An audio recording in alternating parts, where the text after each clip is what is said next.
pill. Take the red pill. Take the blue pill. Take the red pill. Take the blue pill. Take the red pill. Take the blue pill. Take the red pill. Take the blue pill. You take the red pill, and I show you how deep the rabbit hole goes.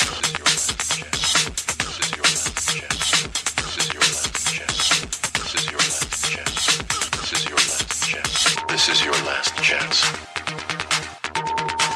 After this, there is no turning back. You take the blue pill. The story ends. You wake up in your bed and believe whatever you want to believe. You take the red pill. Take the red pill. Take the red pill. Take the red pill. Take the red pill. Take the red pill. Take the red pill. Take the red. You stay in Wonderland. You stay in Wonderland. And I show you how deep the rabbit hole goes. Goes. Goes. Goes. Goes.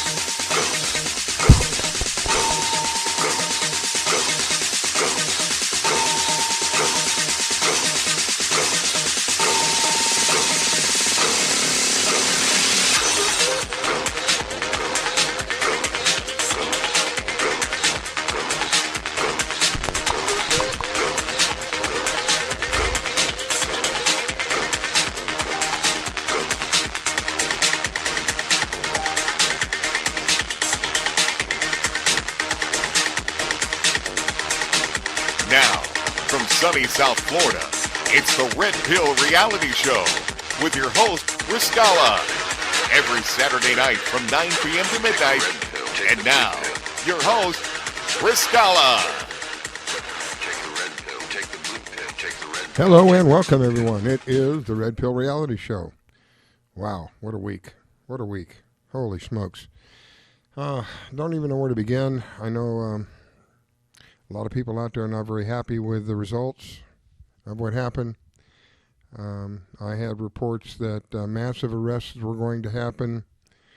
I was absolutely certain this was going to go down. All of the indicators were there. The over 25,000, and some estimates was almost 60,000 of our troops were there. We had JAGs. If you don't know who that is, those are military judges there. We had 2,000 of the troops sworn in as marshals, federal marshals.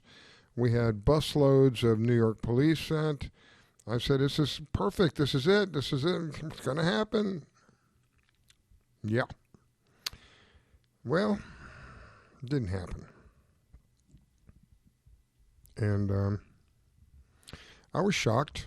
I really was shocked because I really believed that this was going down. I don't know what to believe anymore. I really believe this was going down. The sources that I got this from were, I'd say, 80% correct.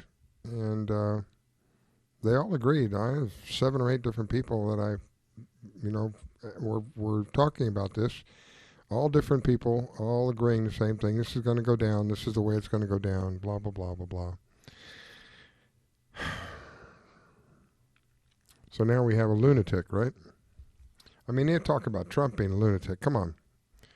That's just manufactured hate for the man. Now we seriously have a lunatic. We have a man who can't even, he can't even complete a freaking sentence, for God's sake. And he's beginning to undo everything, right? You know who I'm talking about, right? The guy who doesn't even know how to say something. He can't even figure it out. I'll lead an effective strategy to mobilize true international effort to pressure. Whatever the hell that means, I don't know. This is the man that wants the codes to the nuclear, he wants the nuclear codes. I read several reports where the military is not cooperating with him very well. The Pentagon is not cooperating with him very well, and he's very upset about it. Well, maybe the Pentagon recognizes that you're an illegitimate president. Isn't it funny how they were saying that about Trump? A man who literally blew their socks off, couldn't figure out how the hell he got into office, so the only things they could do is villainize him and tell him he's an illegitimate president when we truly have an illegitimate president in place. So the latest and greatest is I'm told that now it's going to be mid-April. By mid-April, something is going to go down. What? Who knows?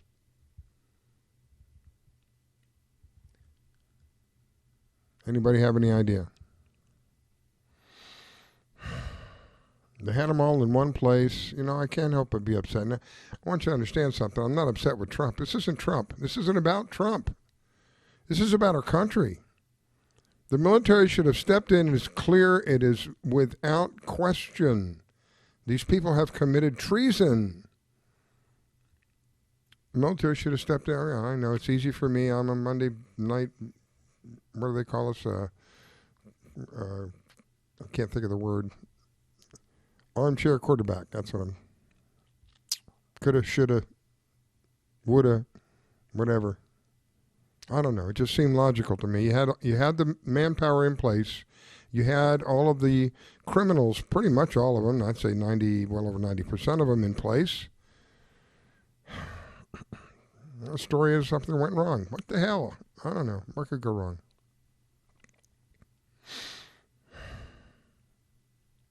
I think that we're just going to have to put up with this until enough of us decides to stand shoulder to shoulder. It's going to take quite a few of us, by the way, because they will have their police departments and their Department of Homeland Securities and all of them coming against us. They've already villainized us. They want to make a list of all the Trump supporters so they can come after us. Here I am. Knock yourself out. I'm not hiding. It's ridiculous that we're allowing this to go on. If you want to blame somebody for what went down, go look in the mirror. That's what I do. I go look in the mirror. You want somebody to blame? Go look in the mirror. Because I am still convinced 100% there is a hell of a lot more of us than there are of them. But for some damn reason, we can't seem to get our act together, and the result is what we're seeing today. A man who can't even complete a freaking sentence, for God's sake, is the President of the United States. Come on.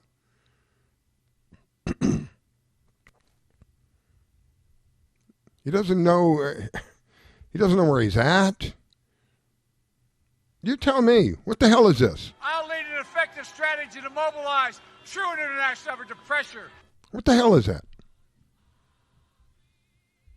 This is the man now supposed to be at the helm and in the seat of the most powerful person in the world? You tell me. Our country's headed into communism. If we don't do something, our country is headed into communism. I want you to listen very closely to what I'm saying. Our country has all the markers and is ready to go. I'm going to level with you now. Anyone who has escaped communist China, Russia, Cuba, or North Korea can see the writing on the wall. In 1963, the communist goals to overthrow the United States were entered into congressional record. They stated, capture one or both of the political parties, infiltrate the press, gain control of key positions in radio, TV, and motion pictures. After this election, it's pretty clear these goals have been achieved. And the more you look into it, the more you see that all roads lead to China, or more specifically the Chinese Communist Party, the CCP. Guess who owns a massive chunk of Hollywood, including AMC theaters and legendary film studios? You got it, the CCP. Guess who pays millions of dollars to mainstream newspapers, including the Wall Street Journal and the New York Times, to publish their propaganda? The CCP. And guess who's given the Biden family billions of dollars? Yes, the CCP. Now do you see why Biden is the media's darling? On the contrary, who's been the biggest thorn in the CCP's side? Who stood up to their abusive trade policies and slapped them with billions of dollars in tariffs? Who dismantled their stranglehold on manufacturing and brought American factories and jobs back home? Who stopped the pillaging of U.S. intellectual property? Who put serious penalties in place for violating religious freedoms? And finally, who had the guts to call a spade and rightfully point a finger at the CCP for concealing a virus that has crippled our entire world? President Trump. Now do you understand why they hate him so much? They've been coming after America, coming after you and I for decades, and their plan was basically complete. That is, until President Trump got in their way. Right now, we're in a battle for our republic. The enemy is already inside the gates. Even those we thought we could trust have turned on us. They're not fighting with guns and bombs, no, but with words, ideas, and narratives. Because what they're fighting for are our minds. In 1956, communist leader Khrushchev said, "We will take America without firing a shot. We do not have to invade the U.S. We will destroy you from within." I hope you can see now that the invisible enemy is communism, and the most deadly virus is the Chinese Communist Party. It sneaks into a country through the vices of corrupt politicians, businessmen, and people with power and influence. It rips through cities and towns, bodies and minds, leaving no stone unturned, no soul untouched, and a trail of death and destruction in its wake. It sows its seeds by convincing us that lies are truth, evil is good, and hatred is love, that division is unity, and that our enemies are each other. Man versus woman, rich versus poor, black versus white, left versus right. It takes root when we feel helpless, afraid, and alone. It erases our history and slanders our forefathers, and teaches our children to hate themselves, their families, and their country. It ridicules our beliefs, undermines our values, and attacks our way of life. It even demands that we kneel down in shame. But we will not be ashamed. It can't pull the wool over our eyes anymore, because we know who we are. We fought to escape tyranny. We bled to end slavery. We revere the brave men who died to secure our freedom. We welcome people of all races and religions. We love our neighbors. We help the poor. We cherish our families. We work hard for what we have. We unite in times of hardship. We know good from evil and truth from lies. And we know that our rights don't come from the government, but from God. And we will fight to the death to protect those rights. The time ahead is critical. We, the people, need to call upon our president to defend us from enemies, foreign and domestic, and uphold his oath. For the time being, we still have free press and free speech at our fingertips. But if we don't grab hold of them now, we'll lose them forever. Independent, honest media companies like OAN, Newsmax, and the Epoch Times will guide us out of the darkness, while mainstream media will only drag us further down. It's time to stop giving them our money, our attention, and our minds. Unlike their Facebook pages, unsubscribe from their emails, unfollow them on Twitter, delete their apps, and stop visiting their websites. Support the countless patriots who've gone through hell and high water to get this information to you.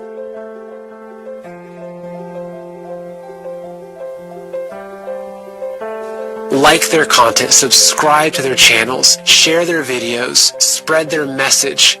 Stop using Google search. Google is censoring every result and robbing you of your right to know the facts. Start using DuckDuckGo and compare them. You'll be shocked. Get off Twitter and Facebook and switch to Parler. Join millions of patriots who have already turned their backs on these toxic companies who dare silence our voices. Join the millions of patriots who are standing up and rallying across the country, demanding justice and rejecting communism. Our enemies snuck in during the night and tried to use the media to lull us to sleep while they stole our country. but instead they awoke the sleeping giant. We see them for who they are now. And they'll never be able to fool us again. They tried to trigger a great reset, but instead, they triggered a great awakening. We will not look back 5 years from now and tell our children that we did nothing as our nation was stolen. We will tell them that we fought for and won our freedom just like our forefathers in 1776.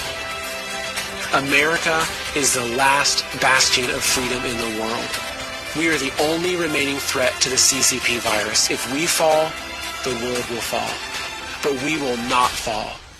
It's time to stand with our founding fathers and to invoke the power of we the people and the power of God. We are the patriots. That's about how I feel right now. People want to blame Trump. It's not Trump.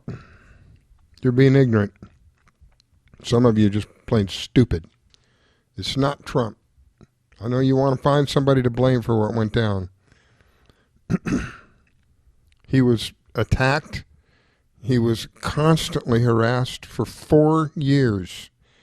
He openly showed what he was capable of doing, and they openly showed how they were capable of shutting him down. You want somebody to blame? Go look in the mirror. And we got a serious, serious problem in this country. We're about to lose this country. We need people now more than ever to unite. You need to stop believing the crap about black and white and rich and poor and all that nonsense. They're using you to achieve their goals. The sooner we wake up to that, the sooner things will become better. But until then, people who are believing this deception, and some of them are my friends.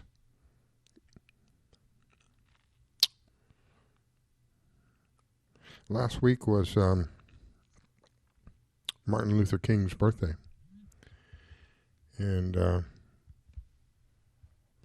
growing up, I thought he was a troublemaker. I was a young kid. I was, 12, 13 years old. 12, 13, yeah, somewhere in there. I thought he was a troublemaker. I was this guy, all he does is he causes trouble. I don't understand why people want to follow this guy. I was ignorant. I was only 12 or 13, but I was ignorant.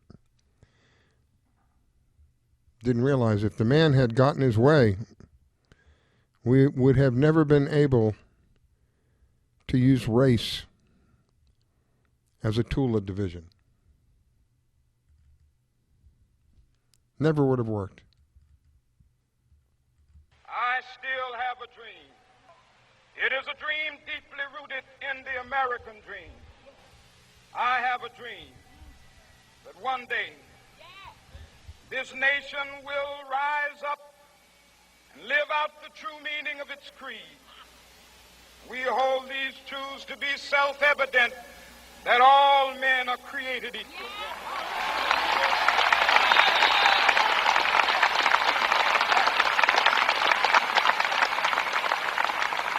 I have a dream that one day on the red hills of Georgia, the sons of former slaves and the sons of former slave owners will be able to sit down together at the table of brotherhood. I have a dream that one day, even the state of Mississippi, a state sweltering with the heat of injustice, sweltering with the heat of oppression, will be transformed into an oasis of freedom and justice. I have a dream that my 4 little children will one day live in a nation where they will not be judged by the color of their skin, but by the content of their character. I have a dream today.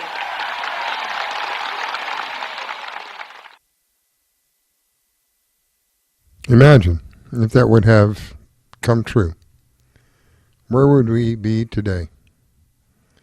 They wouldn't be able to use the race as a tool to continue to divide us. One of the biggest components that they have: race, money, the conditioning of the minds so that there is a hate for each other.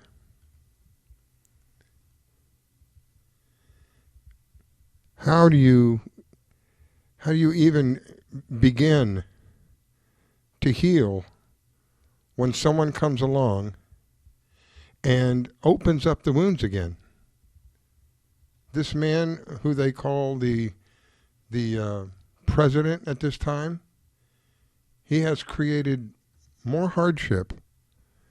How many thousands of jobs does this guy just blow out, supposedly? I mean, this is what I'm hearing. I don't know for sure, but it sounds like. How many jobs has he been responsible for removing? How long has he been in? 4 days? 3 days? 4 days? Thousands of jobs? He said he had a plan about the vaccine distribution. He's been pushed up against the wall about an answer, and he can't find one. It's amazing. Can't even complete a sentence. And people tell me this is the president. You want somebody to blame, don't blame Trump. He did his part. Blame the military. Blame the person in the mirror. Because obviously there hasn't been enough pressure from us to get things done. Because they continue to do what they're doing. Look what I'm hearing now. The war drums have started already. We want to talk about regime change in Syria. You know what that's nice words for? Overthrowing the existing government. Look into how the existing government, the president of Syria, look at how he is accepted by his people. They did the same thing in Libya. A man who was loved, deeply loved by his, I think he was a dictator. Deeply loved by his people because of what he did for his people.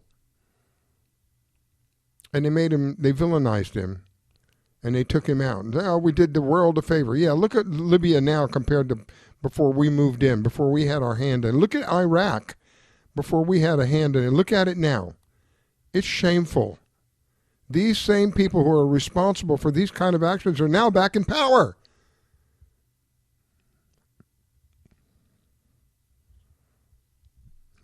I had some people say, well, what are we going to do? The system is rigged. Yeah, we know the system's rigged.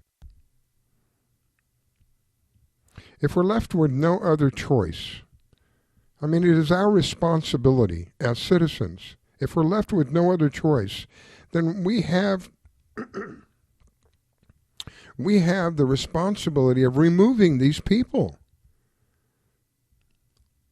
Now they're going to say, oh, he's, I can't think of the word now. He's crazy. I can't think of the right word. Extremist. He's an extremist. Domestic terrorist. No, I'm not. I love this country. I served for this country. What I am that you don't like is somebody who believes in the oath that I took to defend the Constitution. What you are is somebody who has consistently broken that oath. That's why you don't like me. And I believe there's a hell of a lot more of us than there are of you. And for whatever reason, and there are many, we haven't been able to get our act together. But the time has come. We better do it or we will lose this country. And we will lose it to a sick, psychopathic, predatory, I'd like to use some colorful words, but I won't. Some very, very evil people. Now it's going to be up to us. What can we do? You know what? Tonight I'm going to have a guy on by the name of Keith Broders. He's a teacher. He's going to teach us a little bit about the Constitution. I invested, along with my friends David Callahan, Milo Townsend, Chrissy Freeman, John, I can't think of his name. Forgive me, John, I can't think of your last name. Several others who have been working diligently in the background to I can't think of the right word, to reconstruct what we once lost. And from what I understand, David Callahan has come up with a viable and a workable solution that he's going to be rolling out, the introduction of which will be very shortly.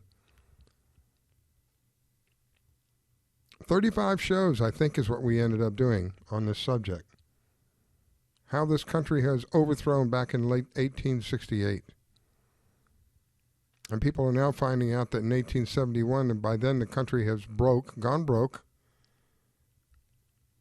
had to borrow money, and of course they borrowed it from the bankers, and then the bankers turned it from a country into a corporation, and had a huge deception going, making people think that the government they had was, the corporation that they had was a government. And it's not what was happening, and it's not what's been happening. I've heard rumors that Trump wants to go back to that. All I can tell you is his own words. He said, I can't do this. It's us. It has to be you and me. He can't do it. Obviously, he can't do it. You see what they did to him. You see, he's a person that doesn't give up. I mean, if you people think that he's given up, he's put his tail between his legs, he's gone, he's come back here to Mar-a-Lago, which isn't very far from where I'm at, and he's just going to sulk and cry. You're crazy. That's not Donald Trump. He said something to the effect that he doesn't like to be messed with, or he used a more colorful word, but, the things the screwdrivers do. He doesn't like to be like that. But if he is in that situation where somebody puts the screws to him, he doesn't want revenge. He wants more than revenge. So I would fear these people. I would be in fear for what you've done to him. You know damn well what you've done.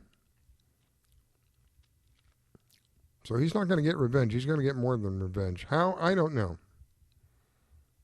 Do I believe that he'll do that? I believe that in some way, shape, or form he will. You see how they've gotten the banks to stop his bank accounts? Shut his bank accounts down. They think they're going to be able to shut him down financially. This is what I said early on. He can't simply just walk away from this. This is a mafia. This is literally a mafia. You can't walk away from the mafia. Especially after trying to overthrow them. Nah, ain't going to happen. They're going to make an example out of him. This is why I keep telling people, he's not quitting. He doesn't really have a choice. He really doesn't have a choice. So he's not quitting. He's not walking away. I still doesn't change the feeling that I had on Wednesday when these no-good-for-nothing sewer-sucking slugs walked off. And whether a lot of you realize it or not, much of the inauguration was pre-recorded. People in Venezuela saw the inauguration 10 hours before anybody in the United States. How do you think that was done? So part of it was pre-recorded, and then part of it was live. And I think the reason that part of it was pre-recorded is they got word that something was coming down. It wasn't going to be pretty. So they didn't want to be there live. And then when they realized that whatever was going to happen wasn't going to happen, they showed up live and finished it off live. Go watch the videos. I've watched clips of the videos where different colors change in the background, and I think it was one lady's dress was just a different hue, which just wasn't quite the same. You could tell. You could tell part of it was recorded and part of it wasn't. Jeez. I keep getting that ringing. Hello? I don't know what that is. All right. Let me take a break, because obviously somebody's trying to call in on the studio phone, and I don't know why. I don't know what's happening. I'll be right back. Don't go away. You're listening to the Red Pill Reality Show with Riscala. Here we go. South Carolina's #1 station. Carolina Radio, Columbia. WCET Radio Network. Take the blue pill. Take the red pill. Take the blue pill. Take the red pill. Take the blue pill.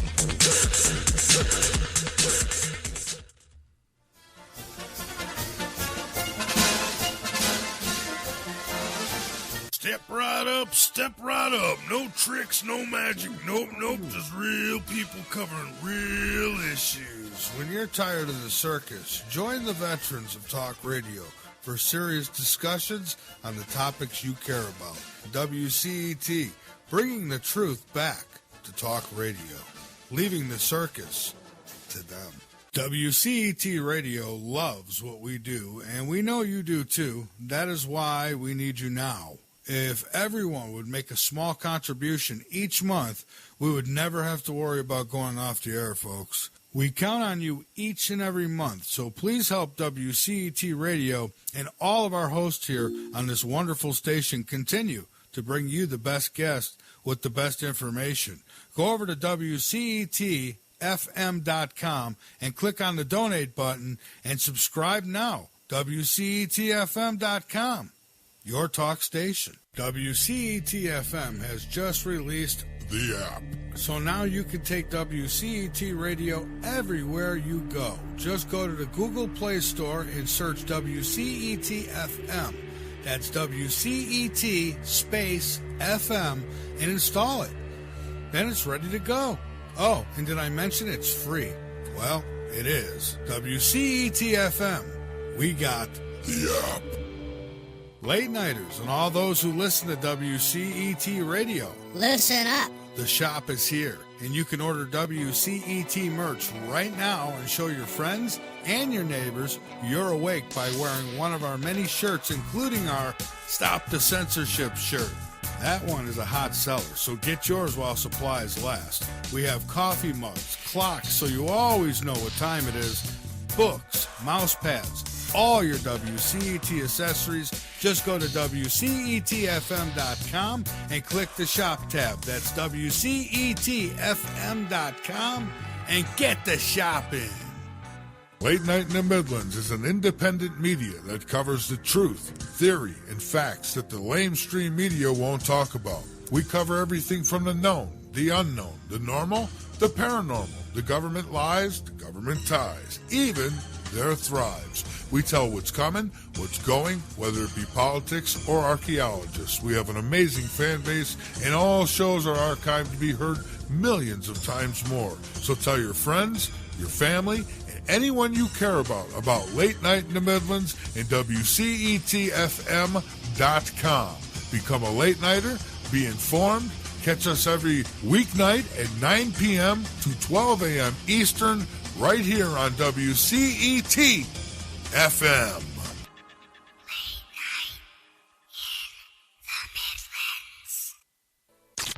This station is now the ultimate power in the universe. We have ignition. Strap in. 5, 4, 3, 2, 1. Take the blue pill. Take the red pill. Take the blue pill. Take the red pill. Take the blue pill. Take the red pill. Take the blue pill. Take the red pill. Take the blue pill. You take the red pill, and I show you how deep the rabbit hole goes.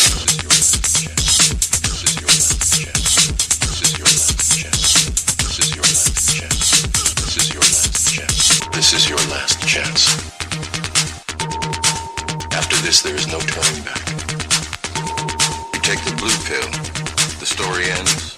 You wake up in your bed and believe whatever you want to believe. You take the red pill, take the red pill, take the red pill, take the red pill, take the red pill, take the red pill, take the red pill, take the red. You stay in Wonderland.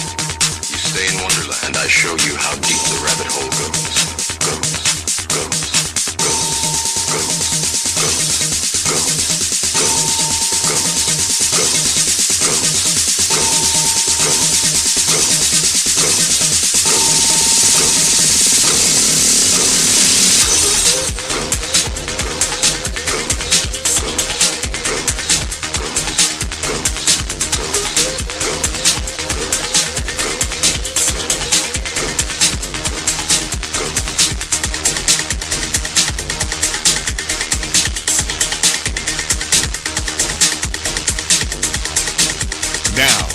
Sunny South Florida, it's the Red Pill Reality Show with your host, Riscala. every Saturday night from 9 p.m. to midnight. And now, your host, Riscala. All right, we are back. It is the Red Pill Reality Show. I am your host, Riscala. There's a lot of ways you can listen to our show. We try to make it easy for you. Easiest of all those ways, of course, is if you have an Android, you can download our app. It's free, and this I promise you, there is no adware, there's no spyware, and there's no push notifications. Don't have to worry about any of that stuff. Download the app. You can find it at any of the major stores, WCET space FM, and it's like tuning into our radio station. So you can tune into whatever different programs that we have on. We have a variety of different shows on. That's the easiest of all the ways that I can think of. If you're on the internet, you can find us at www.wcetfm.com. We have a player there. If you are on Facebook, you can find us on Facebook, a Red Pill Reality Show. If you click on Contact Us, that will give you a link to the live server. You can find us that way. If you have the TuneIn app, you can go to LNM Radio, and you can find us there as well. So we try to make it as easy as we possibly can for you to tune in, and I am ever so grateful to each of you who do that for me every Saturday night here on WCET. Tonight I have, as I mentioned earlier, I have a gentleman who is a teacher, likes to teach about the Constitution, which is something few of us seem to really know about. And those of you who have followed the show know that we spent about 35 shows not too far long ago speaking about the Constitution and speaking about the militia and speaking about the different things that we're not taught. And I happened to run across Keith through another friend of ours, a fellow veteran, and I looked him up. I got his phone number. I gave him a call, and I asked him to come on the show and share with us tonight. So I'd like to introduce to you Keith Broders. Keith, welcome to the Red Pill Reality Show. Well, thank you very, very much. I'm very interested in connecting with you and sharing some information with your listeners. About the time that Obama was elected president, I started a massive search, and I've been spending the last 10 to 12 years basically camped on the internet. I've been studying, I've reviewed over 10,000 videos that are related to liberty, the founding fathers, all sorts of different interesting topics. I've put in probably an average for the last 10 or 12 years, I've probably averaged 4 or 5 hours a day on the internet trying to learn more. One of the great quotes from Abraham Lincoln was that if you're going to chop down a tree, you ought to spend 4 hours sharpening your axe for every 2 hours you spend chopping the tree. And so I have put in a tremendous amount of effort. I started building this website about 10 years ago, and this website now is my greatest achievement of my life. My goal as an educator is to try to help people wake up. You'll never see the light if you're sleeping in the dark. We've got to educate America. We've got to get people to start thinking critically.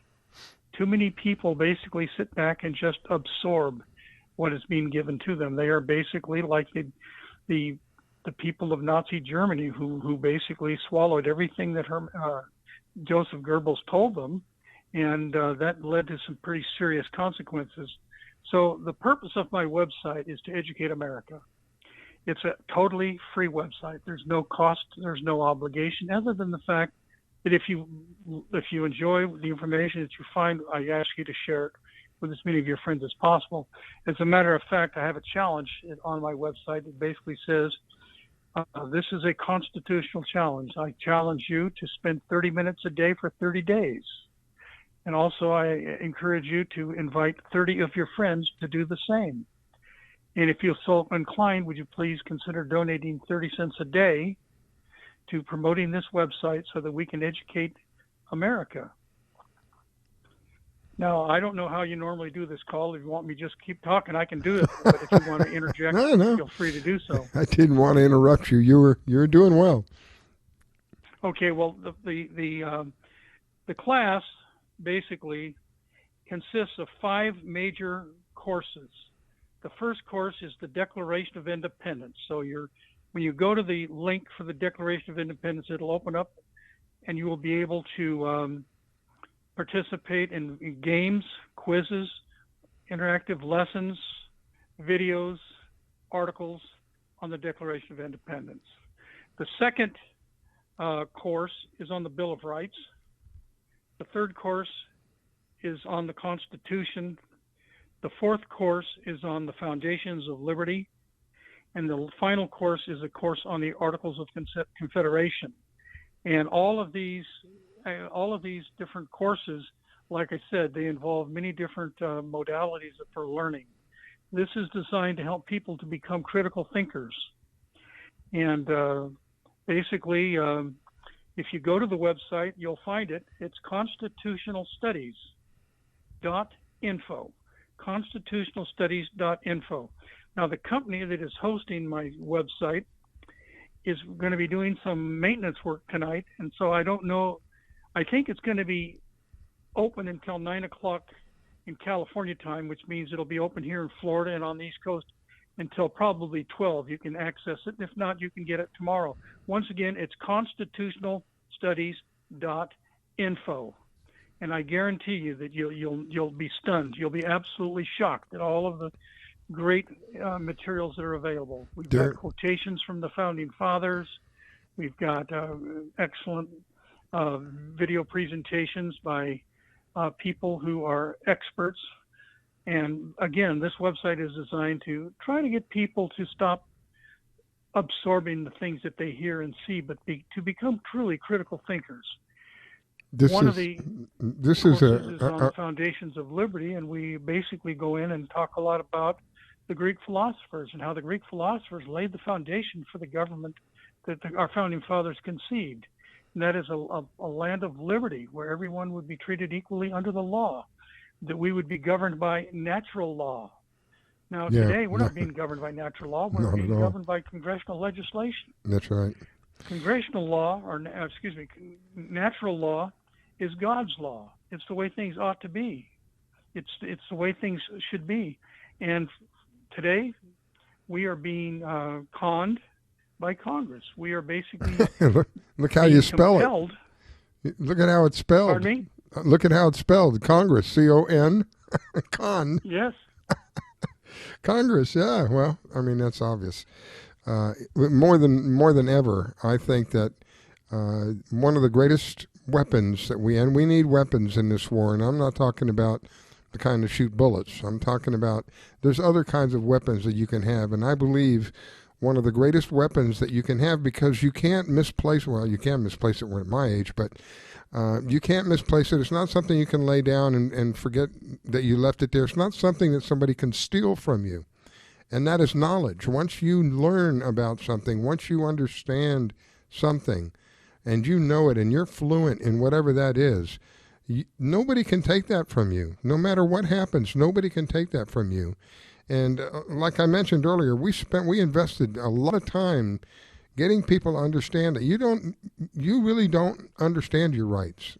We're not taught our rights. It's by design. I totally believe it is by design.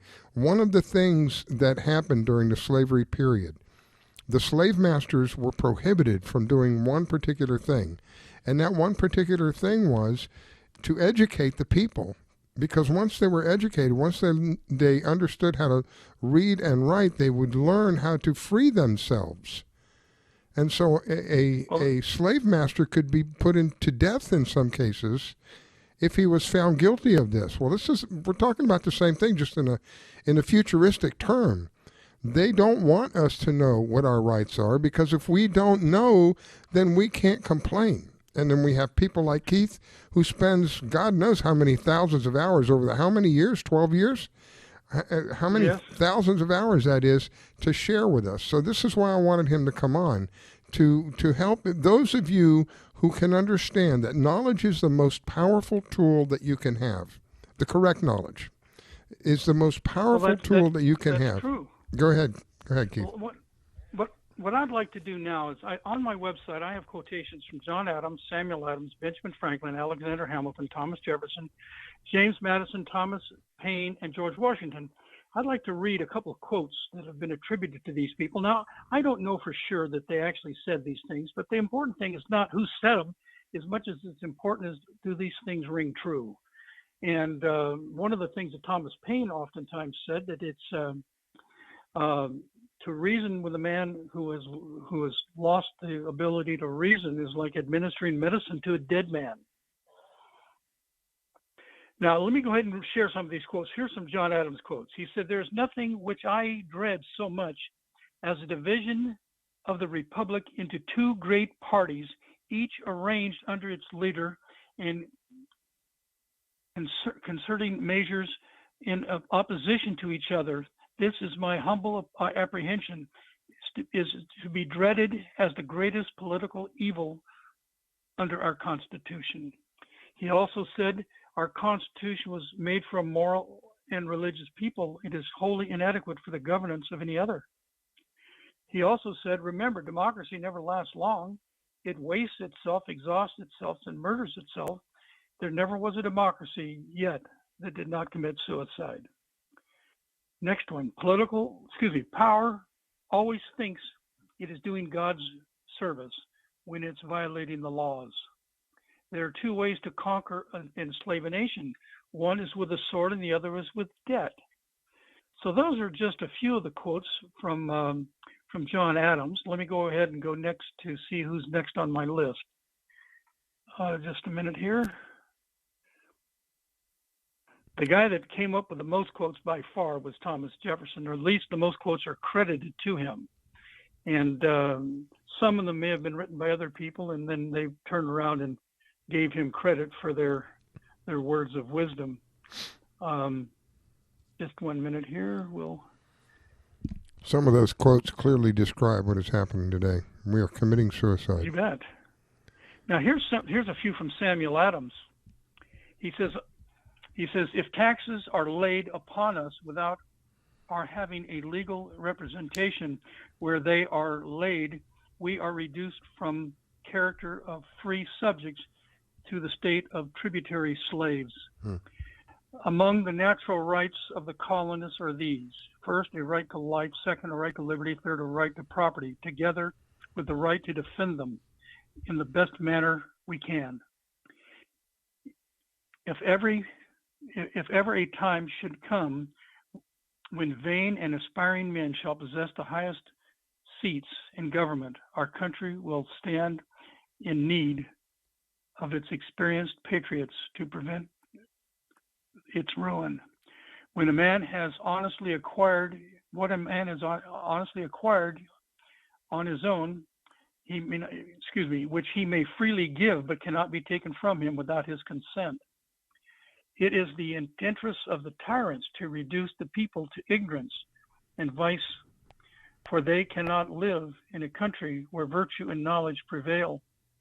If ye love wealth more than liberty, the tranquility of servitude than the animated contests of freedom, go home from us in peace.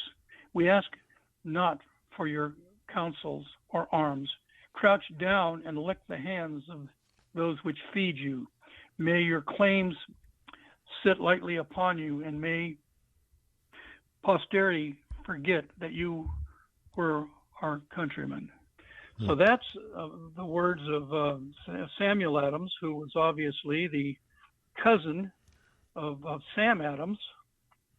And I'm not going to go through all of these, but there's a couple more that I think are particularly outstanding. I think that one of the greatest guys who wrote some great quotes was Thomas Paine. So we're gonna go on down to Thomas Paine. Now, some people. I personally think that there's no better way to become a critical thinker than to listen to the wisdom of great minds. I think that they cause us to question the validity of what they say, and that's part of the scientific method, of the Socratic method, is to challenge. One of the quotes from Franklin was that one of the greatest responsibilities of a citizen is to challenge and question authority. And most of us don't. We just blindly obey. We're like the sheep being led to the slaughter. That's right. And, okay, just a second here. Here we go. So here's some of the quotes from Thomas Paine. Really love his. He says, any body of men holding themselves accountable to nobody ought not be trusted by anybody. The greatest tyrannies are always perpetrated in the name of the noblest causes. A long habit of thinking a thing wrong gives it, a long habit of not thinking a thing wrong gives it the superficial appearance of being right. These are the times that try men's souls. The summer soldier and the sunshine patriot will, in this crisis, shrink from the service of his country. But he that stands it now deserves the love and the thanks of man and woman. That which we obtain too cheap, we esteem to be of little value. It is dearness only that gives everything its value. To argue with a man who has renounced the loss of reason is like administering medicine to a dead man.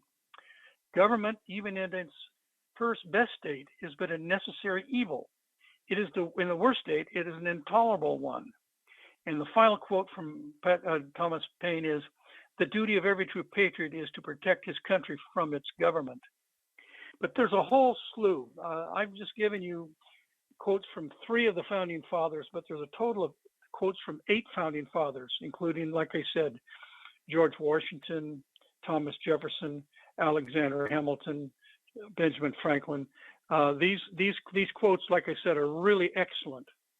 The other thing that I wanted to say is that on my website, there's a whole lot of games. You can play Who Wants to Be a Millionaire? You can play Jeopardy. You can play Hangman. You can play any number of games. You can also go to one of the locations and you can take quizzes. These quizzes are 50 questions, multiple choice. It only takes you a few minutes to go through the whole test. And there's a total of 12 different tests testing your constitutional knowledge. And what I'm planning to do when people participate in my program to become a constitutional scholar in 30 days, I'm going to try to set it up so that I'm going to be able to send them a certificate of completion, perhaps maybe even a plaque. And the other thing is when a person completes the program, that we ask them to call me on the phone so they can go through the interview process, and we can put them on our website. There's a place there called the Constitutional Wall of Fame. So you can have your name placed on our Wall of Fame if you're willing to invest 30 minutes a day for 30 days in a row studying the Constitution and the principles of our founding fathers.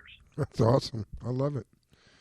That's awesome because, again, the greatest tool that we can have is a tool of knowledge that can't be taken from you. You can never run out of ammunition. You have the knowledge if you're fluent in whatever that is. And in this particular example, we're talking about the Constitution because this is literally an effect on each of our lives. I said early on, before Keith came on, I said, if you want to blame somebody for our situation today, go look in the mirror. That's really what it boils down to. If you want to blame someone, go look in the mirror. That's the person who is guilty. Whether you're intentionally guilty or unintentionally guilty, it's not my point. My point is that it is because of us we have allowed this to continue. These people are brazen now that these people that we call our government are so brazen, they will break the law in your face, and they know there's nothing that can be done to them. That's wrong. There's nothing right about that. And we as citizens have a responsibility to straighten this mess out. And it's going to take a lot of us. But the first thing that we must do is learn. We have to understand where our limits are. And we can't teach our neighbor, we can't teach our children until we teach ourselves. Exactly. And one of the problems that a lot of people have is they sit back and they expect somebody else to tell them what to think. Well, no, that's the problem. We need to think for ourselves. God gave us a brain because he expected us to use it. We're supposed to process facts and figures and information and draw conclusions. We're not just supposed to be sponges who absorb the propaganda that is being fed to us. This is the fastest way to become a slave is to be ignorant and to just sit back and be compliant. There were many different outstanding philosophers. Henry David Thoreau, Mohandas Gandhi, Thomas Jefferson, Martin Luther King, they all basically said that when a law is unjust, it's not only your right, it's your duty to disobey it. But we're taught that we're supposed to obey all law. No, we should obey God's law. We should obey the law, the natural law. We should not obey any legislation unless it is consistent with the principles of the Constitution and the principles of liberty and natural law. And that's why we have a conscience. How are you going to guide us? How are you going to know whether it is or not if you don't understand the subject, if you don't understand the Constitution, if you don't know anything about it? How are you going to know whether a law is within the confines or without, or expands or goes against the Constitution? If you don't know, this is what I'm saying. If you don't know, if you're somebody who doesn't know, then it's easy for them to break the law, and you don't realize that they're breaking the law. Well, that is very true. And so again, the solution to the problem we have is we've got to educate ourselves. And the other thing is what we've got to do is we've got to try to seek changes. First, it starts with yourself. Individually, we all need to repent. We all need to do what is right. We need to be ethical, honest individuals. We need to be morally sound and virtuous.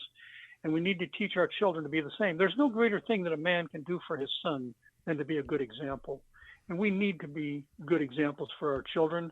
We need to teach them. The greatest teachers in the world are moms and dads who teach their children the principles of righteousness.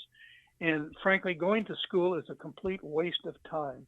They teach, the school teachers today, they don't teach you how to think critically. They don't teach you how to think. They teach you what to think. There's no teaching. They basically they're programming the kids. Exactly.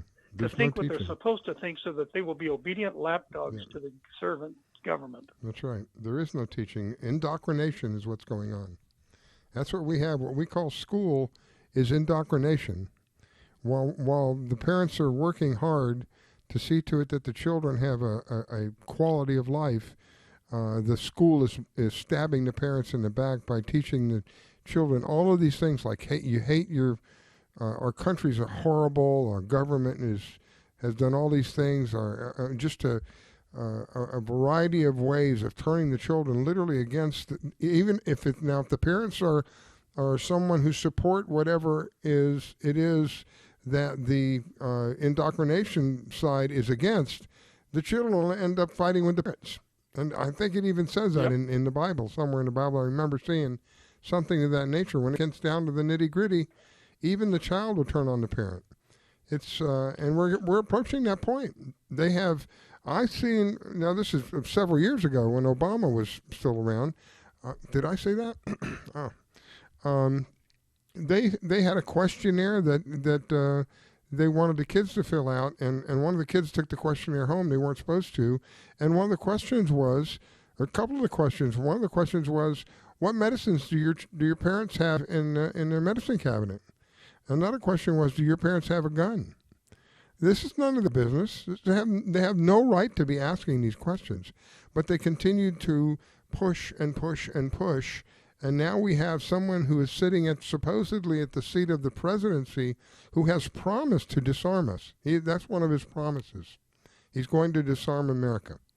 So if we don't do something now, pretty soon, it won't take long, it'll be out of control. Completely, it's pretty much out of control already with this guy. But it'll really be out of control. You think things are bad now? Gosh. Well, the other topic that I'll bring up is that there's an organization in Idaho. It's called the National Center for Constitutional Studies, and the guy who founded that organization was named Cleon Skousen. He wrote a book, which I think is probably one of the most remarkable books ever written. It's called The 5,000-Year Leap. And basically in that, the title seems a little strange, but what he was saying is that before, when this country was established and people were given an opportunity to harvest the fruits of their own labor and to be productive in this free enterprise system, they were able to create a 5,000-year leap in technology. When the founding fathers when our ancestors got to the colonies, they were still plowing their fields with the same types of plows that were used thousands of years ago in ancient Mesopotamia. The technology and everything that was brought about was when men were able to be free to participate in natural law and use their creative imagination. Now, in this book, The 5,000-Year Leap, Cleon Skousen came up with the principles of 28 separate principles that he said that he felt were absolutely crucial. If you're going to have a nation that is going to survive and is going to flourish, there's certain things that need to be. And let me see if I can give you a couple samples. Okay, the only reliable basis for a sound government is just human relations is natural law. A free people cannot survive under a Republican Constitution unless they remain virtuous and morally strong. The most promising method of securing a virtuous people is to elect virtuous leaders. Without religion, the government of a free people cannot be maintained. All things that were created by God, and upon him all mankind are equally dependent, and to him they are equally responsible. Equal before God, equal before the law, equal in their rights. Proper role of government is protect the equal rights, not provide the people with equal possessions. So I just gave you 7 out of the 28 principles of Cleon Skousen, and I think that frankly this is a book that every person who has an interest in restoring our republic would be well advised to get a copy of. Again, it's called the National Center for Constitutional Studies. They make the book available for a very low price. I think it's like $5 or $10. You can get the book, and it's really, really excellent. And if you go to the website, you'll see that the content of the website consists of all 28 of these lectures given by the man who is currently the president of the Heritage Academy in Mesa, Arizona. His name is Earl Taylor. But anyway, this has been a labor of love. This is my passion. I more than anything in the world, I want to make a difference. I want to try to be a pattern myself after Thomas Paine. I would like to be a latter-day Thomas Paine. I'd like my message to go viral. I'd like people to step up to the plate, take responsibility, get up off the couch, educate themselves on the principles of liberty and the Founding Fathers, and share it with several other people. So again, the challenge is 30 minutes a day for 30 days, and invite 30 friends to do the same. That's the message of my website. So Keith, give me an example. When you say natural law, what is an example of natural law? Well, how about water? What temperature does it take for water to freeze? Under 32, It takes 32 degrees, and if you want to boil the water, you need 212 degrees. Can Congress change the natural law? I see what you're saying. Okay. And so natural law are things that are natural. Can Congress pass a law that will suspend gravity? There are causes and effects. When you basically violate God's law, when you lie, cheat, or steal, there are consequences that are swift and inevitable. Well, sometimes they're not so swift. Well, inevitable, I agree with, but sometimes not swift enough. Maybe that would be a more accurate description. There's a great video on my website too. It's called The Law of the Harvest. And that's a very important law. People don't seem to understand that in order to harvest, you must first plant the seeds. Again, cause and effect. And those people who do not plant seeds, they're not eligible, or they should not be allowed to harvest. So this whole principle of redistribution of wealth completely violates God's law. People are responsible to feed themselves and their family, and they're responsible not to take from others. Another part of my website that is I go through the teachings of Frederick Bastiat. Are you very familiar with his writings? No. Well, you need to check him out because he's an incredible French economist, philosopher, politician, etc. from France. He died around 1850. He wrote a book called The Law, and in that book he basically explains the principles of just society. It was his blueprint for a just society. One of the things that he basically said is that any government that allows itself to do something that the people can't do is unjust.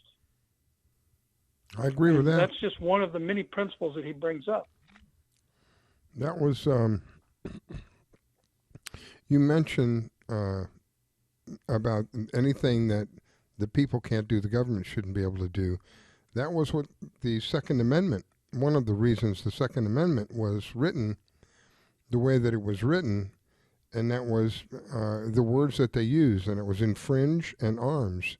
Infringe means a lot more than you won't bother somebody or you won't create a problem for somebody. It creates a whole gamut of avenues that you have to be careful not to cross.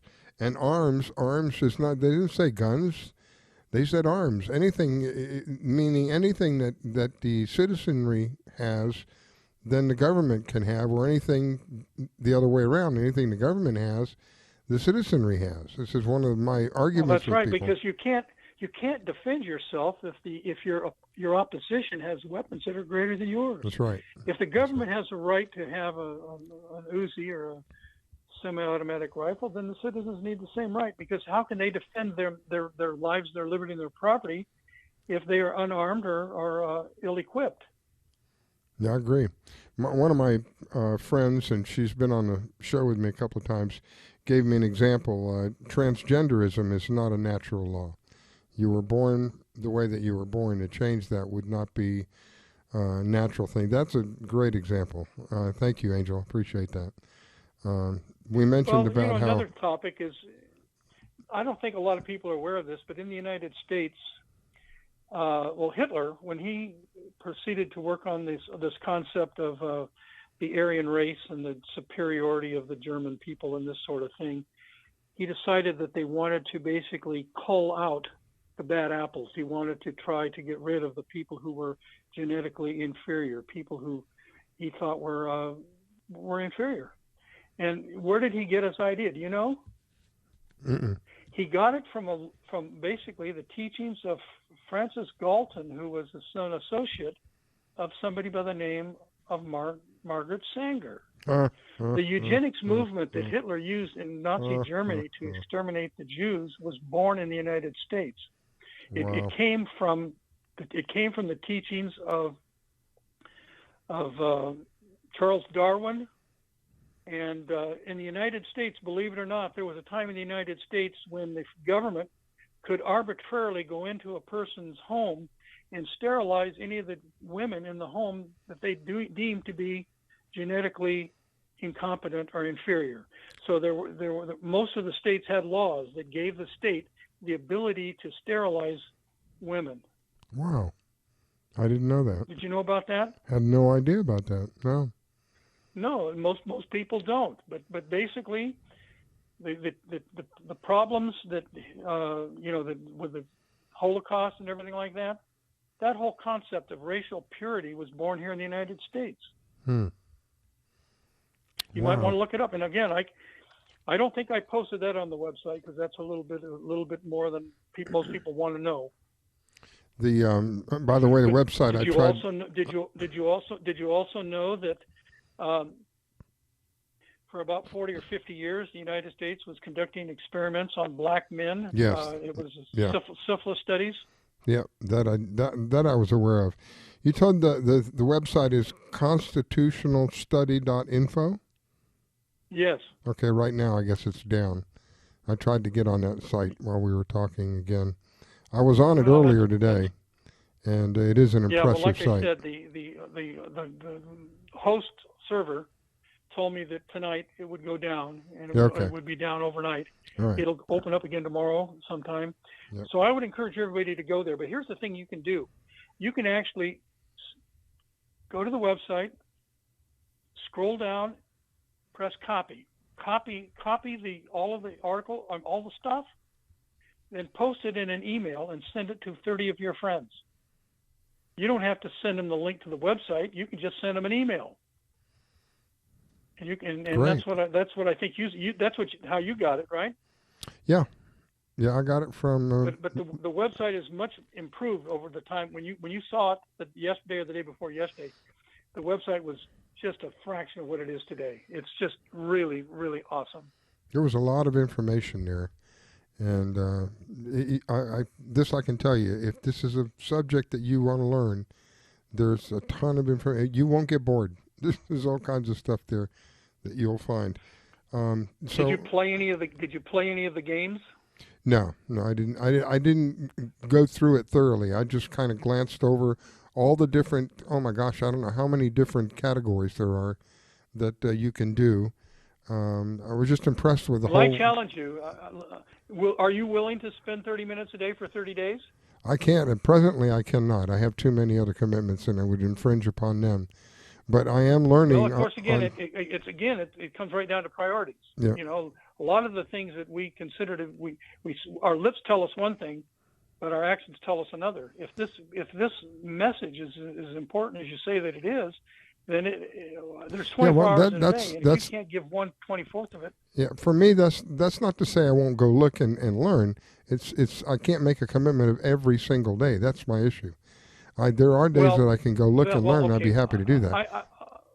I will go along with that, because there's some people who can say, well, I can't give any time on Monday, Tuesday, Wednesday, but I can give maybe an hour on Thursday or Friday. Yeah.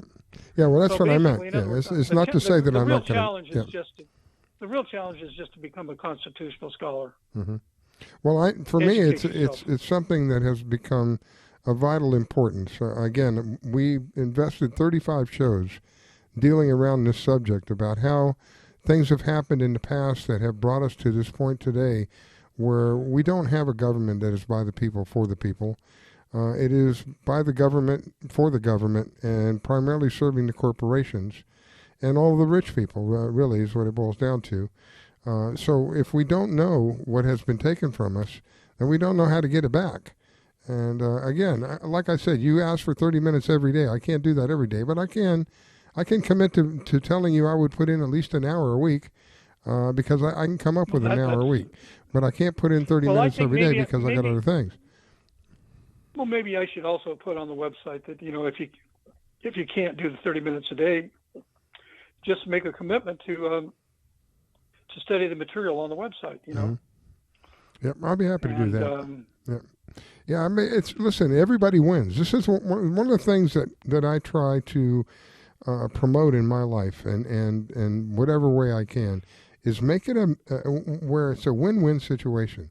How can you lose if you gain the knowledge that it has not? This isn't taught in our schools. As a matter of fact, I think they go out of their way to make sure that it's not taught in our schools. So how can you lose if you learn about something that is your God-given right, but it's not being taught, and you learn about it, and so that it can't be taken from you?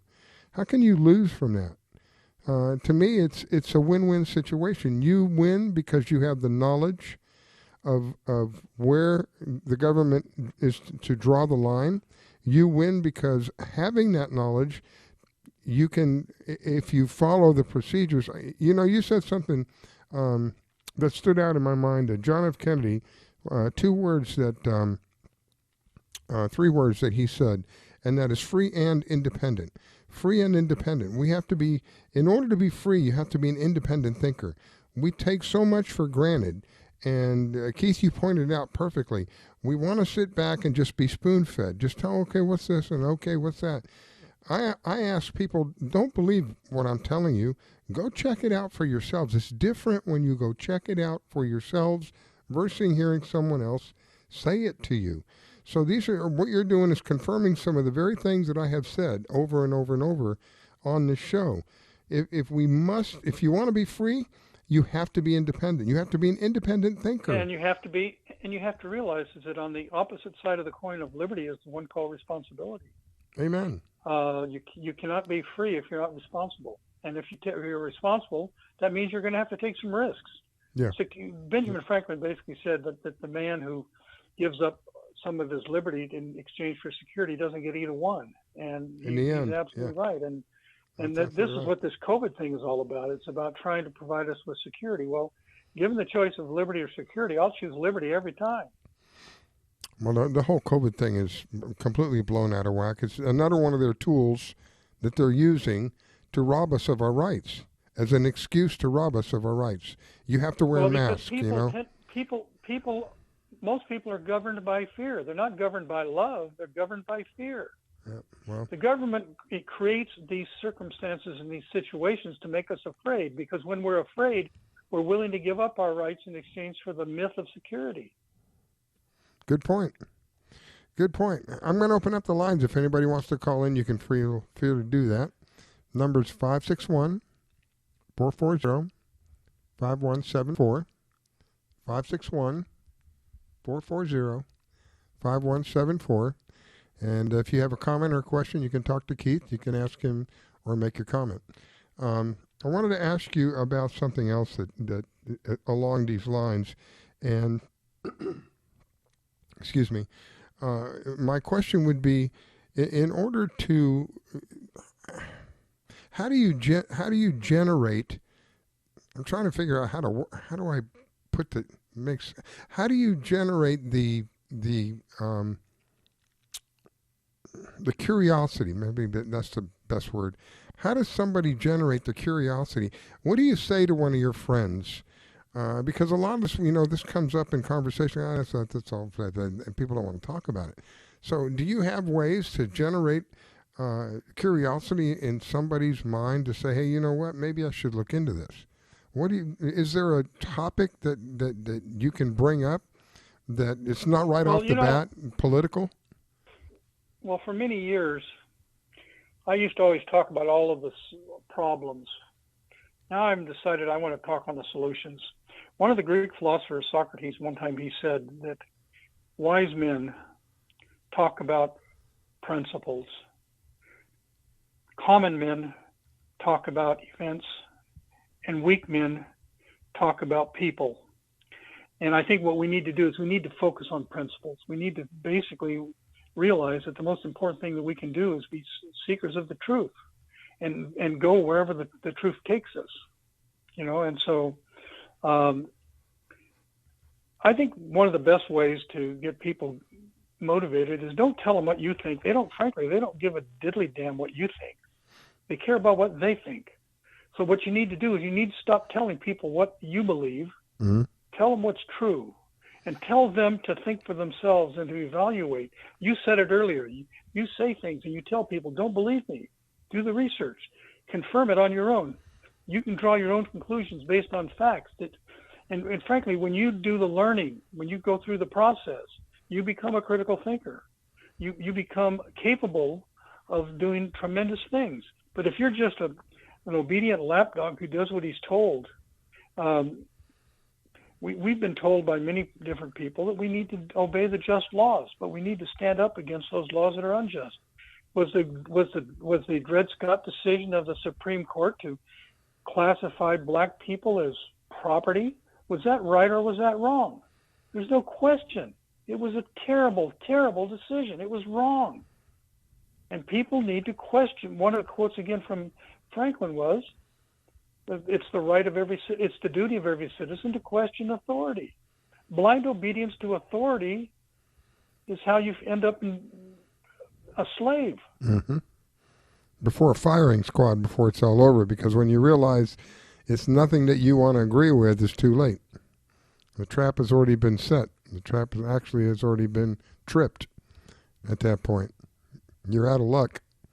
There's an old a story that I read about how communism works, and this teacher was talking to his students, and he was asking the students in his country where he came from, the way they would trap the wild pigs, the boars, is they would lay food out in a certain area of the forest, and the boars would come there to eat. And after a while of doing that, and they got comfortable with that, they laid up a fence on one side.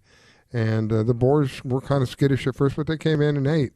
And after a degree of time, they were able to build up three sides of the fence, and the boars were still able to come and go as they pleased. Well, one day when the boars came to eat, there was a fourth side with a gate. They didn't understand what they saw, and they were very skittish, but they eventually went in because of all of this time that they were able to go in and come out and go in and come out. It didn't faze them. Well, once they were in, the gate was tripped, and the boars were now trapped. So the moral of the story was, as they rob us little by little of our rights, there will come a point where we walk through the gate and the gate will trip and there's no going out. You're done. Yep. And that's what we want to avoid at all costs. That's what we want to avoid. Well, we have this brain. It's so remarkable, the human brain. It can do so much, and yet it does so little because people don't use it properly. I mean, it has the capacity to build rocket ships to go to the moon. It's capable of doing all these wonderful things, but most people will never become what they could be and what they should be because they don't ever really use the brain that they have. They basically become programmed by the public education system, and they basically end up squandering their gift. How true. If you don't have skin in the game, so to speak, it's you don't realize what you're losing because it's somebody who's been given whatever that might be. If you have a child, for example, that's given everything that you didn't have growing up, you wanted to give your child all the things that you wanted. When you were growing up, you didn't have them, and you end up giving them to your child, and you think, oh, what a wonderful child, blah, blah, blah, blah, and that child grows up.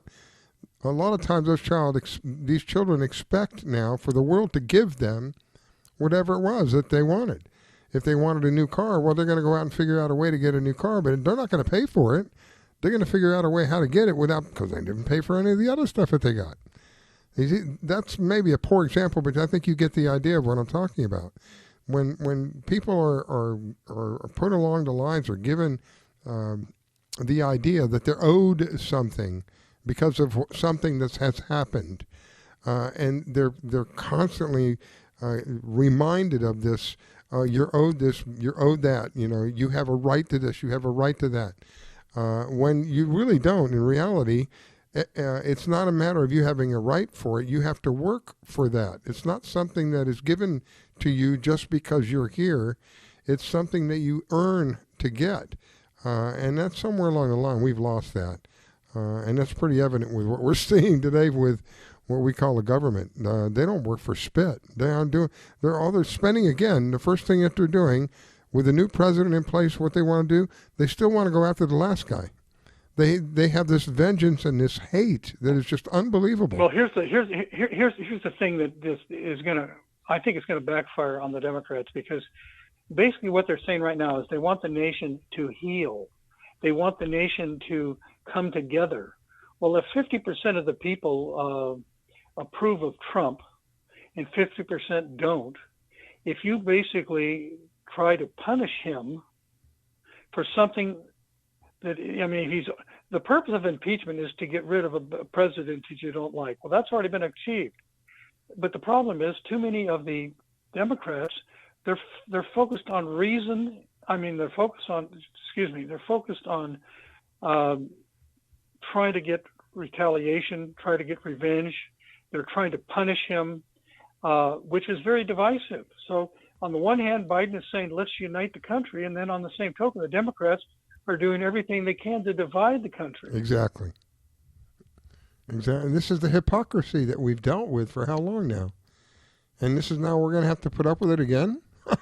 God. See, my position is that the system is broken.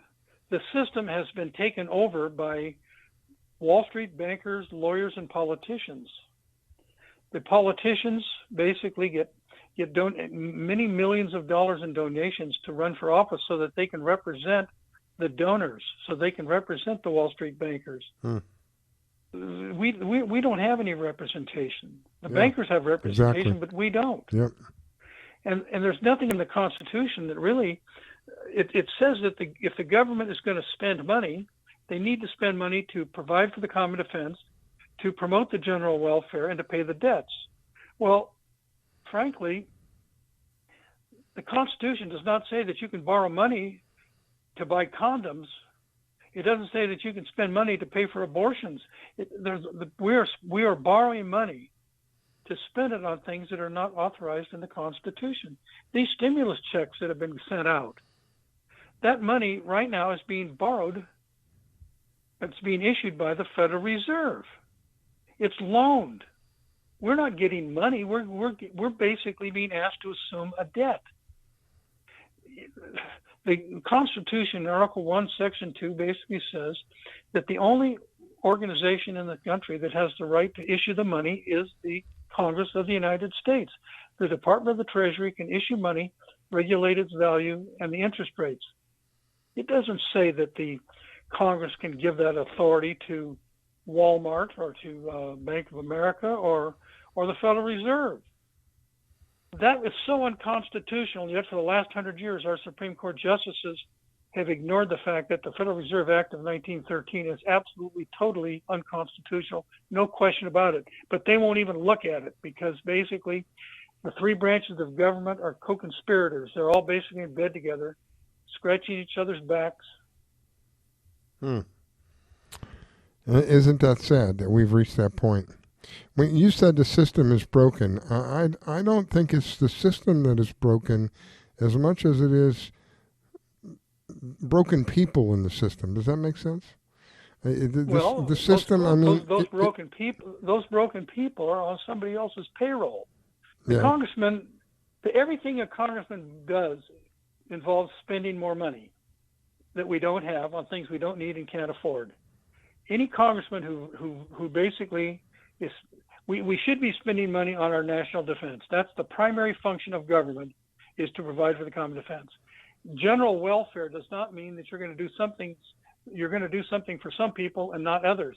That's not right. Mm-hmm. So we need to basically to go back to the original intent of the founding fathers.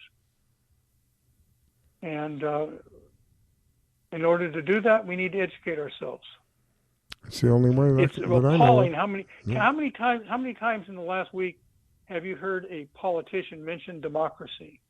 Yeah, and it's not a democracy. Well, we don't live in a democracy, but they'd have you believe that. It's not supposed to be a democracy, but for all intents and purposes, it is. It's a corporate democracy, and that's what it's functioning as, because they're saying the will of the majority takes precedence over the rights of the individual. That's wrong. Mm-hmm. And any person who has been elected to office should know that. And if they don't know it, they're incompetent. They shouldn't be in office. Or they don't want to know it. If you know where I'm coming from. They don't want to know it, because then if they did, then they'd be responsible. Well, I don't know that. Yeah. I personally, my philosophy is that I'm not going to reelect incumbents. If you elect an incumbent, you're going to get the same thing you've been getting before. I think it was Stephen Covey, the one philosopher that we have today. He basically said that if you keep doing what you've been doing, you're going to keep getting what you've been getting. And if we're dissatisfied with Congress, we need to get them out of office. We have a way to impeach them every 2 years by voting them out. Well, I think the next priority is to see to it that we have a voting system that can't be manipulated in the way that this who knows how long this has been going on. Well, you know, it's because we the people, you mentioned it. You look in the mirror. Do you want to find out who's responsible for this problem? It's we the people. Amen. Yeah. We the people are corrupt. We're corrupt, sinful individuals, and we elect other corrupt individuals to lead us. You know, it's just, we need to take individual responsibility. We got to stop talking. We got to start walking. We got to get up off the couch. We've got to speak up. And frankly, we need to vote out of office any individual who violates their oath. And they all violate the oath. Every member of Congress that voted in favor of raising the debt ceiling violated the Constitution. They should all be indicted and prosecuted. Every single one of them. They did a lot worse than that, but we'll talk about that when we come back. Hang on with me, Keith. We're going to take a break, and we'll come back. You're listening to the Red Pill Reality Show tonight. I have Keith Broders with me. He's somebody who's spent a heck of a lot of time learning about the Constitution and wants to be able to make that information available to you for free, okay? Absolutely free. This is what I love about people like this. Willing to give back. They've taken what they've learned over years and years and years and years and willing to give back. Here we go.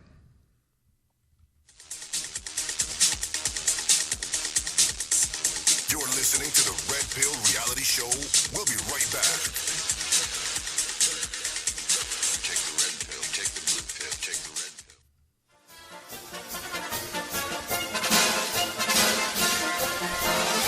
Step right up, step right up. No tricks, no magic, nope, just real people covering real issues. When you're tired of the circus, join the veterans of talk radio for serious discussions on the topics you care about. WCET, bringing the truth back to talk radio, leaving the circus to them. WCET Radio loves what we do, and we know you do too. That is why we need you now. If everyone would make a small contribution each month, we would never have to worry about going off the air, folks. We count on you each and every month, so please help WCET Radio and all of our hosts here on this wonderful station continue to bring you the best guests with the best information. Go over to WCETFM.com and click on the donate button and subscribe now. WCETFM.com. Your talk station. WCET-FM has just released the app. So now you can take WCET Radio everywhere you go. Just go to the Google Play Store and search WCET-FM. That's WCET space FM and install it. Then it's ready to go. Oh, and did I mention it's free? Well, it is. WCET-FM. We got the app. Late nighters and all those who listen to WCET Radio. Listen up. The shop is here, and you can order WCET merch right now and show your friends and your neighbors you're awake by wearing one of our many shirts, including our Stop the Censorship shirt. That one is a hot seller, so get yours while supplies last. We have coffee mugs, clocks, so you always know what time it is, books, mouse pads, all your WCET accessories. Just go to WCETFM.com and click the shop tab. That's WCETFM.com and get the shopping. Late Night in the Midlands is an independent media that covers the truth, theory, and facts that the lamestream media won't talk about. We cover everything from the known, the unknown, the normal, the paranormal, the government lies, the government ties, even their thrives. We tell what's coming, what's going, whether it be politics or archaeologists. We have an amazing fan base, and all shows are archived to be heard millions of times more. So tell your friends, your family, and anyone you care about Late Night in the Midlands and WCETFM.com. Become a late nighter, be informed. Catch us every weeknight at 9 p.m. to 12 a.m. Eastern, right here on WCET FM.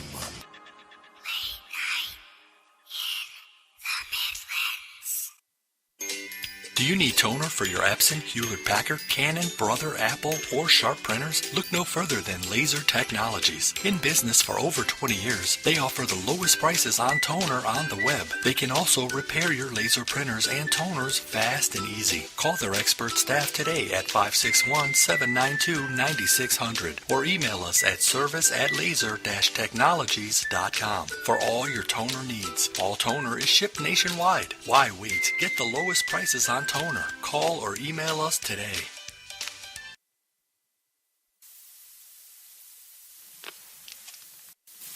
I don't know who you are.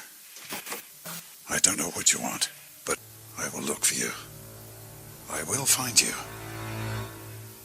And I will kill you.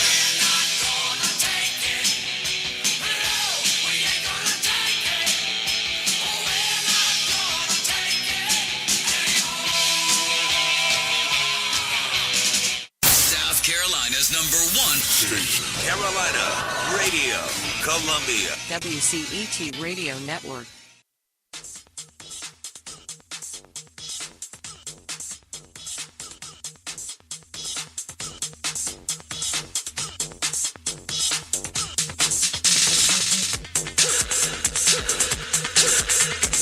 Take the red pill, take the blue pill, take the red pill, take the blue pill. Take the red pill, take the blue pill, take the red pill, take the blue pill. Take the red pill, take the blue pill, take the take the blue pill. You take the red pill, and I show you how deep the rabbit hole goes.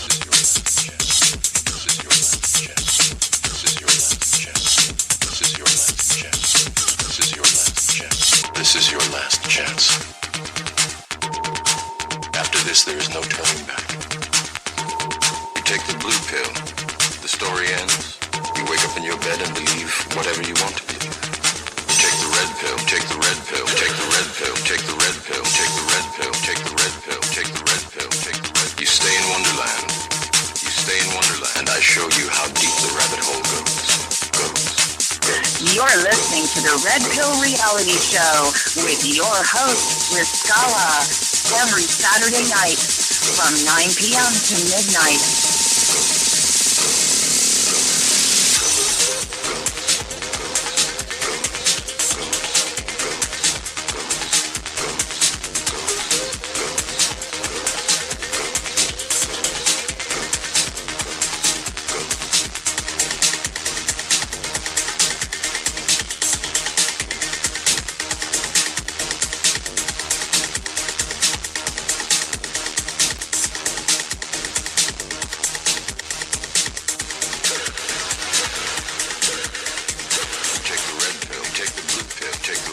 And now your host, Riscala. Take the red pill, take the blue pill, take the red pill, take the blue pill. All right, we are back. I think we are. Thank you, each and every one of you, for taking time to listen and allowing me to share with you some of the information that I run across. And it is genuinely an honor and a privilege to do that, and I mean that. If you haven't been to our homepage, www.wcetfm.com, please go by there and take a look. There's a bunch of stuff there that you can see. One of the most important things, we ask that you subscribe to our little thing that we have going on here. It's a whopping $5. You know, we're not in this for the money, obviously, but we do have bills that have to be paid, just like anybody else. And so go by there and take a look, see what you think. There's a bunch of stuff there. And if you are so inclined, give us, subscribe to us and show us that you believe in us as we believe in each of you. Because up until this point, we haven't been able to do what we do without each and every one of you out there. So again, a big thank you to all of you. Different ways you can listen to us. The easiest, of course, is the app. Download the app. It's free. No ads, no push notifications, no spyware, none of that stuff. Just a way to listen to the network. If you're on the web, you can go to our home network, which is wcetfm.com. We have a player there. If you're on Facebook, you can go to Red Pill Reality Show and click on Contact Us. If you have the TuneIn app, you can go to LNM Radio and find us that way. Let me welcome back. My guest tonight is Keith Broders. Keith is the gentleman who has spent a tremendous amount of time, my gosh, probably into the thousands of hours, learning about our rights and the Constitution, and then taking that, what he has learned, and in turn sharing it with others and getting people to learn, to think critically, which is one of the things that you've heard me say repeatedly. Be free and independent. If you have to be free, you have to be independent. Well, Keith is one of those people who kind of push the independent thinking, which I like, and he's doing it out of the kindness of his heart, out of the love that he has for other people. So welcome back, Keith. Thank you. Appreciate it, my friend. You know, what I'd like to do at this time, let me see if I can play this little video. It's a 3 minute and 3 minutes and 37 seconds. It's called The Philosophy of Liberty. Hang on. Let me see if it works. Yeah, hang on a minute. Before you do that, let me welcome Angel. I think this is Angel. This is one of my friends. Angel, is that you, my dear? Yes, it is, and I'm thoroughly enjoying this show, and I can't wait for that website to be up because I like that he also has games on it because that makes it interesting. And absolutely, it's a process where if you could even have it entertaining, because we're at that particular time in history where everybody wants to be entertained. And I think of that movie. Serious. I think of that movie. The movie with the punchline. Are you entertained? Remember that? Are you entertained? Yeah, that's where we're at. We need to be entertained, and there's a lot of stuff there that will do that for you. So I'm glad that you called in. I wanted to get a little bit of your input. You're always so clever and so what's the word I'm looking for? You're able to insight. You have that insight. So you told me earlier about Joe's middle name. Let's talk. Keith, hold that video for just a second, okay? Yeah. Angel, you told me about Joe's middle name. Talk to me about Joe's middle name. I'm just saying, as somebody that has spent my life as a linguist, first, of course, English is my native tongue, and then having a brother that's from Cuba, so listening to Spanish, speaking in English, and also speaking Hebrew from my years in Israel, I look at words different because, we read right to left in Hebrew and left to right in English. So every word I dissect. So when I was looking up Joseph Biden and saw his name was Robinette, I thought, robbing it?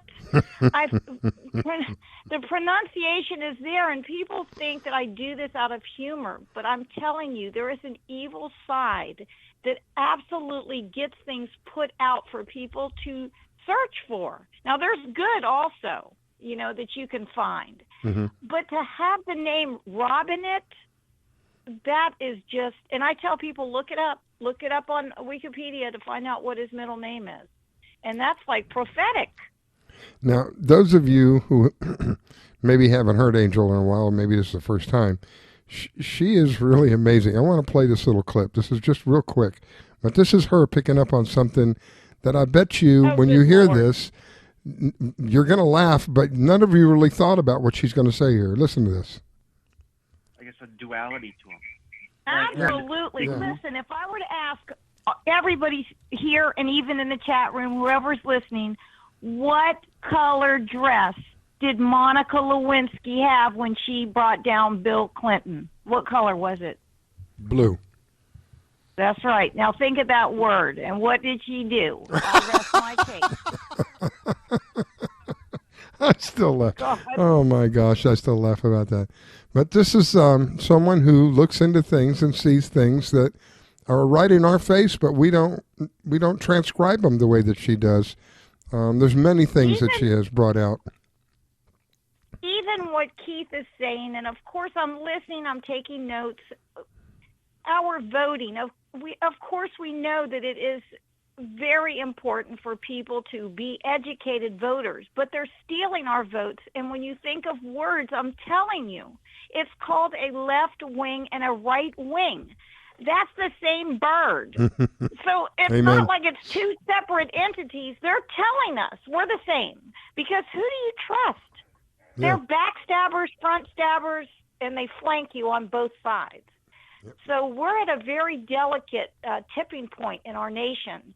And when you and Keith Riscala were talking earlier about college, like this debt-free, which we know it can't be, and how they're indoctrinating instead of educating.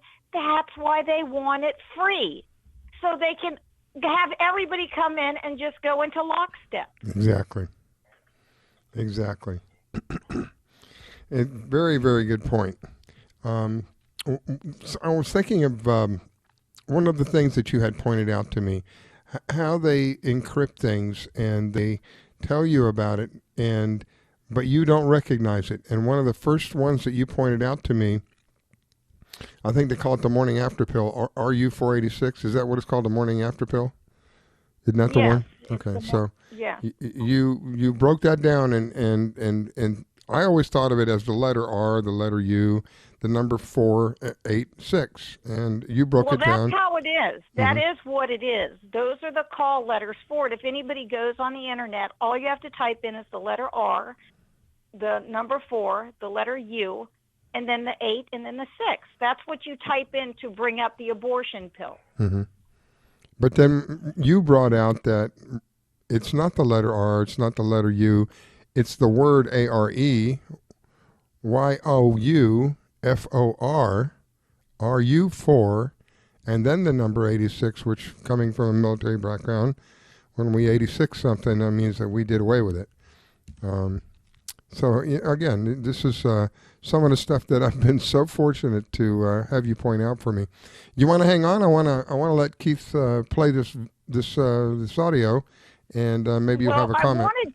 I wanted Keith to know. I want to listen to the audio. I will hang up, but I want him to know that I know people that are listening to this that will go to the website once it's up, because we're hungry. We're hungry for finding out not only what we've missed and not having all the knowledge that we need, but also what we can do with it once we have it, because everybody talks about the plan.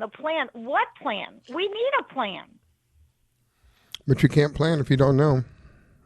That's right. If you don't know your rights. Having wrong information is worse than having no information. Again, I think it's by design that they don't teach this kind of stuff anymore. They haven't in quite a few years, and by doing that, they can then literally turn the citizens upon each other and not know any better. Because some citizens know and some citizens don't, and those who know, to the ones that don't know, seem like they're the rebellious ones and they're the bad apples, if you will, when in fact they're just doing nothing more than standing up for themselves, their rights, and believe it or not, when they're standing up for their rights, they're standing up for your rights as well. So again, it's knowledge, and that's really the bottom line. If you have the knowledge and you're fluent in the knowledge, then it's very difficult for somebody to deceive you, and it's a win-win situation, really. All right, Keith, let me give you enough. Let me just tell you guys something, then I'll leave. But you don't have to leave. This is factoid, or fact, period. Even the internet, and it's called the web, and it's called the net. I mean, you can use it either way to get in trouble by being caught in the web, or it uses the net to gather good information. But when I would type in certain things, and I'm sure Keith knows this too, Rascala, and the listeners might know this, but the internet is so filled with lies itself that you really have to handpick who you're going to believe anymore. It used to be, we grew up in a society where we actually had hard copy encyclopedias, in our home. Yep. Well, I typed in something about this January 6th insurrection where nobody brought even a toothpick as a weapon. And they're saying all over the internet, white supremacists did this. Now, if somebody is just a blanket searching, that's what they're going to believe. You understand? We really have to go through and really search out information, because a lot of it is just plain fake. I think that's called discernment. You have to use discernment, because there is. And 2 weeks ago, I was talking to a couple of people today that are on the left side of the paradigm, and they basically told me that 100% of the people who attended the rally on January the 6th were all Trump supporters, and none of them were members of Antifa or Black Lives Matter. And I said, you got to be kidding me. How can you be so ignorant to think that they wouldn't want to seize the opportunity to create this false flag situation? Because of the hatred that they have for the orange man. The orange man is a bad man. They even arrested some Black Lives Matter. That's Sullivan. I mean, we know that they were BLM and Antifa, but let's even go further than that. They're saying 5 people were killed during this white supremacist insurrection. Who? A patriot was shot. That was Ashley Babbitt. She got killed there. She wasn't shot by a patriot. She was taken out by, think an officer. An officer went back to his precinct and had a heart attack. He died. Somebody supposedly committed suicide. A guy from Georgia named Georgia. I mean, it's totally weird. And 2 people one had a stroke and another person had a heart attack.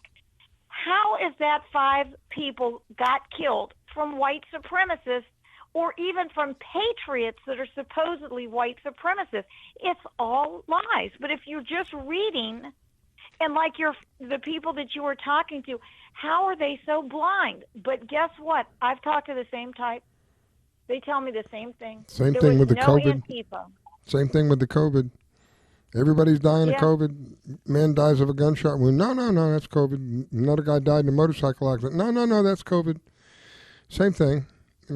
It's lies. It's deception. Yeah, and you have somebody like Hank Aaron and Larry King now that have died either with right after COVID the or injection. from Right after it. Now, yes. Now they're not saying that it was a COVID death because it's under Biden.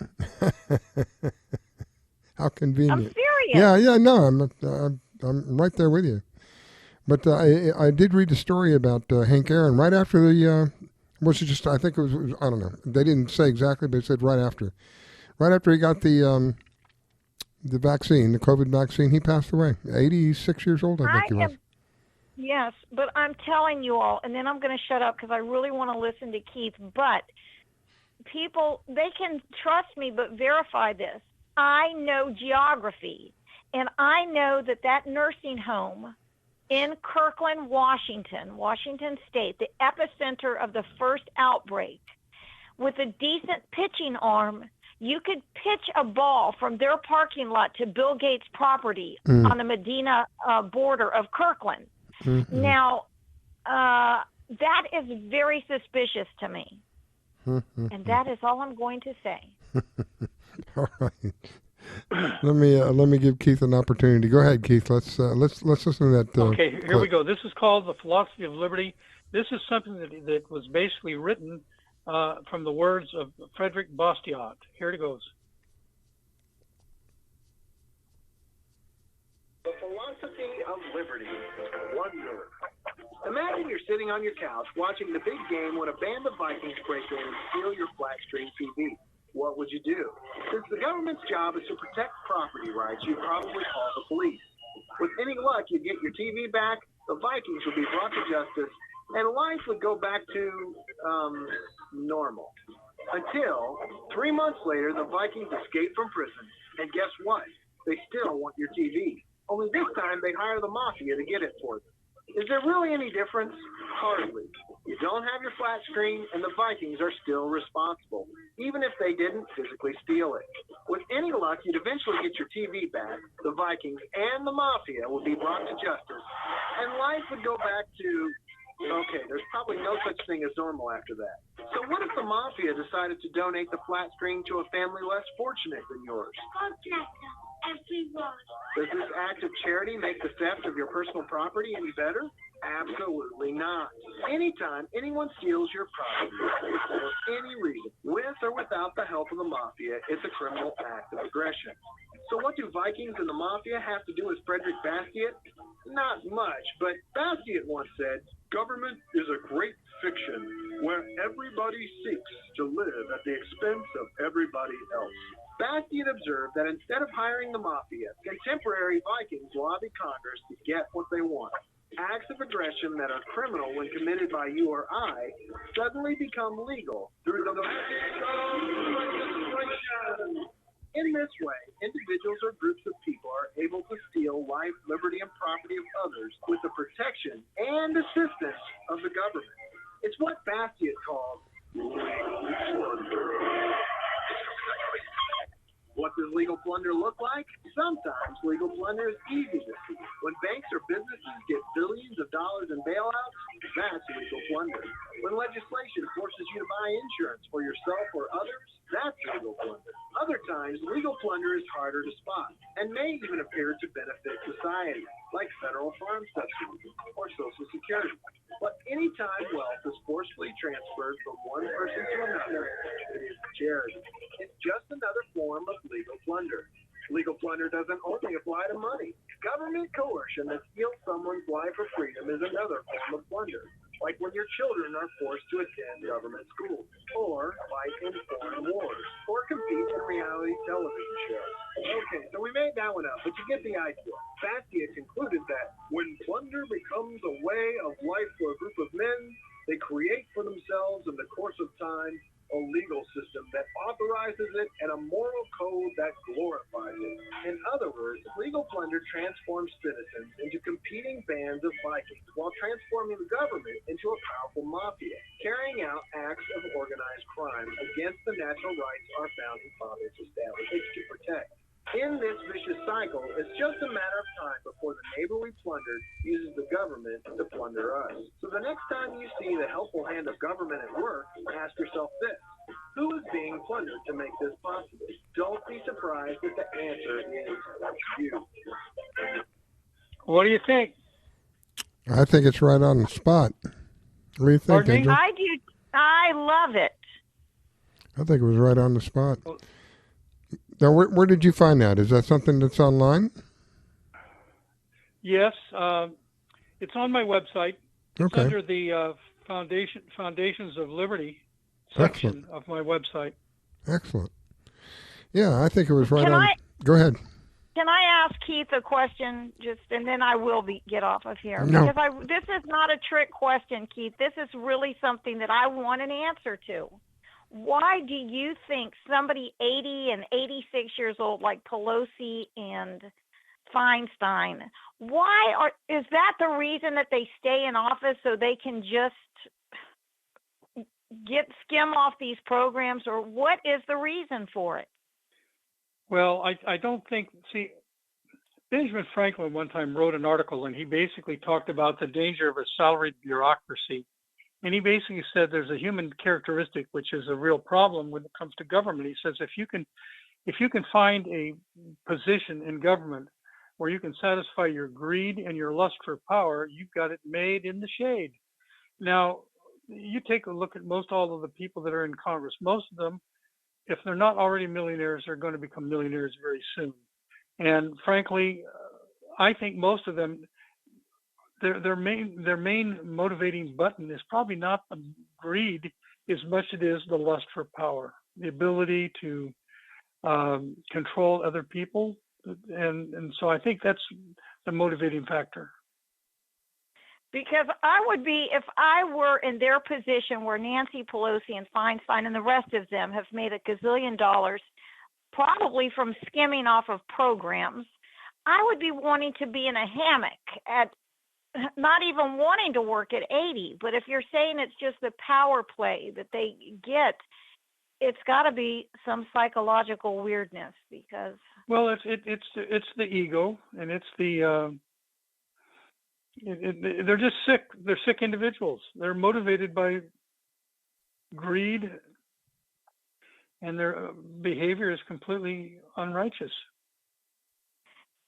And not just to go off on the left, but that's who I go off on. I'm sure you know that at one of the Democratic National Conventions, I think it was in 2012, since you brought up the Bible and God, they booed the mention of God, just his title. Yep. I don't remember that. Well, I do. Wow. They absolutely did. And they booed also the mention of Jerusalem. Wow. That was when Obama was in office. Well, it's pretty obvious they don't like God. I mean, aren't they, am I wrong when I say aren't the Democrats that want the God removed from, like, the Pledge of Allegiance, and when you take an oath to testify, so help me God, they just want to say, no, I promise. Isn't that the ones that want it removed? I'm going to say I'm sure some of them, I'm sure some don't. I don't know what's real news anymore, what's real factual. Good point. Yeah. But I will say that they want they all look like something from a Star Wars bar scene. Nobody looks normal on that side, and they want everything that's abnormal to be deemed as normal. It is very prophetic that it's in the biblical text. It says where evil is called good and good is called evil, and that's what we're watching. It is. It's pretty scary. Wow. All right, my dear. Anything else you want to add? No, I'm going to enjoy the show, but I appreciate so much you taking the call. I love that you called. Thank you so much. I greatly appreciate it. And it's a great show. It's a great show. I'm all little ears. Thank you. Okay. All right. Thank you, Keith. You bet. That is Angel Strong. You can catch her here on the network. She's another one of the hosts. She has Bare Knuckles, and that's Mondays at 1 o'clock. You can find her here on WCET-FM, and she does her own little thing, and she's an amazing young lady, I got to tell you. Somebody that is inspiring for other. When I see someone like that, I can say, well, my daughters have somebody they can aspire to, and that would be someone like Angel, multilingual, has read the Torah, I believe is what it's called, understands the Hebrew language. Again, it's just amazing, an amazing young lady. All right, so Keith, what else have you got to share with us?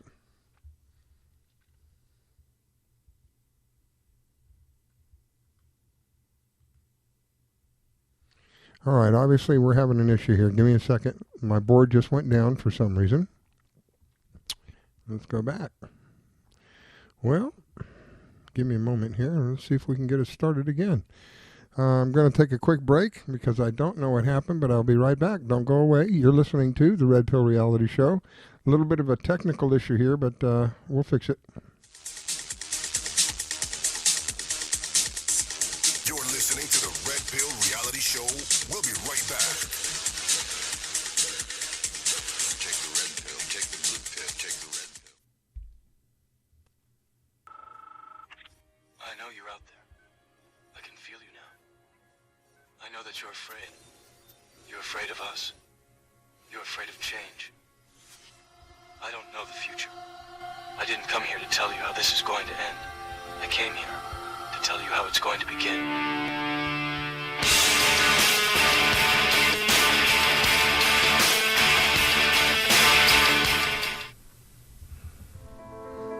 There are facts we're not being told on TV, so I want to talk to you about gun control in America. Why did all of the big media focus their attention on the attacks in Orlando and completely ignore the fact that the following weekend 52 people were shot in Chicago, a city with some of the strictest gun control laws in the country? There seems to be an agenda for gun control while ignoring the gun violence in other cities and countries where the experiment of gun control is already underway and failing. I carry a gun because there are only two types of creatures on this planet, predators and prey. No one watches a cheetah chase down a gazelle and deny that the gazelle has the right to use its horns to protect itself. But there are people who would deny that same right of self-defense to other human beings. Such people seem to think that the way to stop the cheetah is to cut the horns off the gazelle. That somehow if you make it easier for the predator will simply go away. It doesn't work that way. If you make it easier for the predator, you get more predators. I carry a gun because when predators know they're less likely to have an advantage, they're less likely to be a predator. The FBI found that when states allow concealed carry, murder rates are immediately reduced. And cities in America that pass a law requiring households to have a firearm see the number of home invasions drop dramatically. I carry a gun because the ratio a gun is used in a homicide is significantly less than when it's used in self-defense. Firearms are used up to 300 times more often to save innocent lives than to commit a murder, and guns prevent up to 2.5 million crimes in the U.S. every year, often without a single shot ever being fired. I carry a gun not because it's a weapon, but because it's a shield. 200,000 women every year use a gun to defend themselves against sexual abuse. I carry a gun because almost every mass shooting in the last 50 years took place in a gun-free zone. Law-abiding citizens are forced to give up their right to protect themselves, while every criminal breaks the law, including gun-free signs, when they decide to murder. I carry a gun because a gun-free zone makes it easier for predators to target their prey. Stricter gun laws make the problem worse, and making guns illegal wouldn't remove murder from our cities any more than making heroin illegal stop addicts from doing drugs. I carry a gun because the facts are nations with strict gun control laws have significantly higher murder rates than those that don't.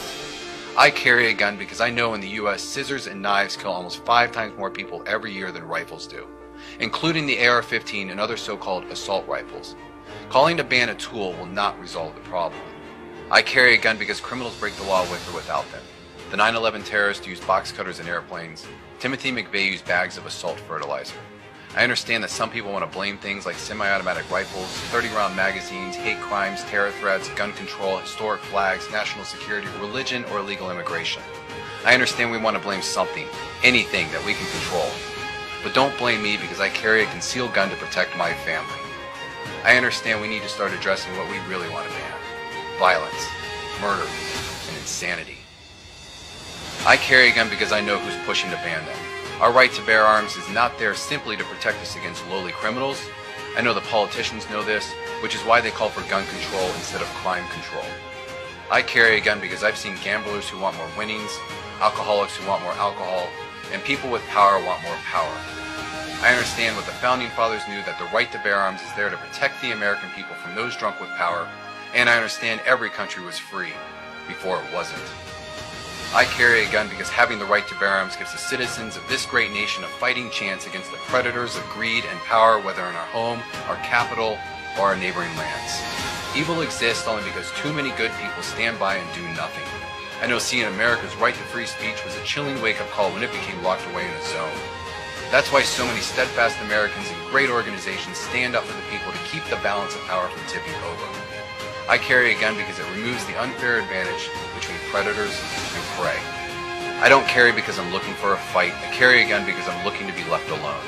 People can only persuade you to do something by one of two ways: reason or force. Having a gun with me removes their option to make me do something by force. It helps keep predators civilized. That's why the right to bear arms is important. That's why I own a firearm, and that's why I'm proud to say I carry a gun. I think there are any number of things they need to investigate, including the likelihood that 3% of the vote total was changed in the pre-election voting ballots that were collected digitally by using the Hammer program and a software program called Scorecard. That would have amounted to a massive change in the vote that would have gone across the country and explains a lot of what we're seeing. In addition, they ran an algorithm to calculate votes they might need to come up with for Mr. Biden in specific areas. I think that explains what happened in Michigan, where the computer glitch resulted in a change of votes of about 5,500 in favor of President Trump, just in one of 47 districts. All those districts need to be checked for that same, quote, software glitch, end quote, that would change the result in Michigan dramatically. The same thing is happening in other states. We've had hundreds of thousands of ballots mysteriously appear for solely for Mr. Biden, which is statistically impossible as a matter of mathematics. It can all be documented. We are putting it into materials that we will file in federal court, and we need to seek relief in multiple states to enjoin the certification of any election results. It will be biblical. It certainly will, Sydney. Thank you. What a woman that is, huh? It will be biblical. All right, so we had a little bit of a technical issue there. My board dropped out, and I dropped the calls inadvertently, and I wanted to give Keith an opportunity before the night was over here to come back on, and I wanted to say thank you, Keith. I greatly appreciate you taking the time and share with us, my friend. Greatly reducing a learning curve for those of us who want to learn about the things that we really need. These are really important things that we should know. Survival skills, if you will. If you want to survive in this day's kind of society and, the kind of government that has rooted itself within us, then you better know what the real rules are, because if you don't, they're going to take advantage of you. So let me welcome you back for a final time here, Keith. Anything else you want to share with us? You're more than welcome to. Again, the website, if you want to share that as well. Well, the website, again, is called constitutionalstudies.info.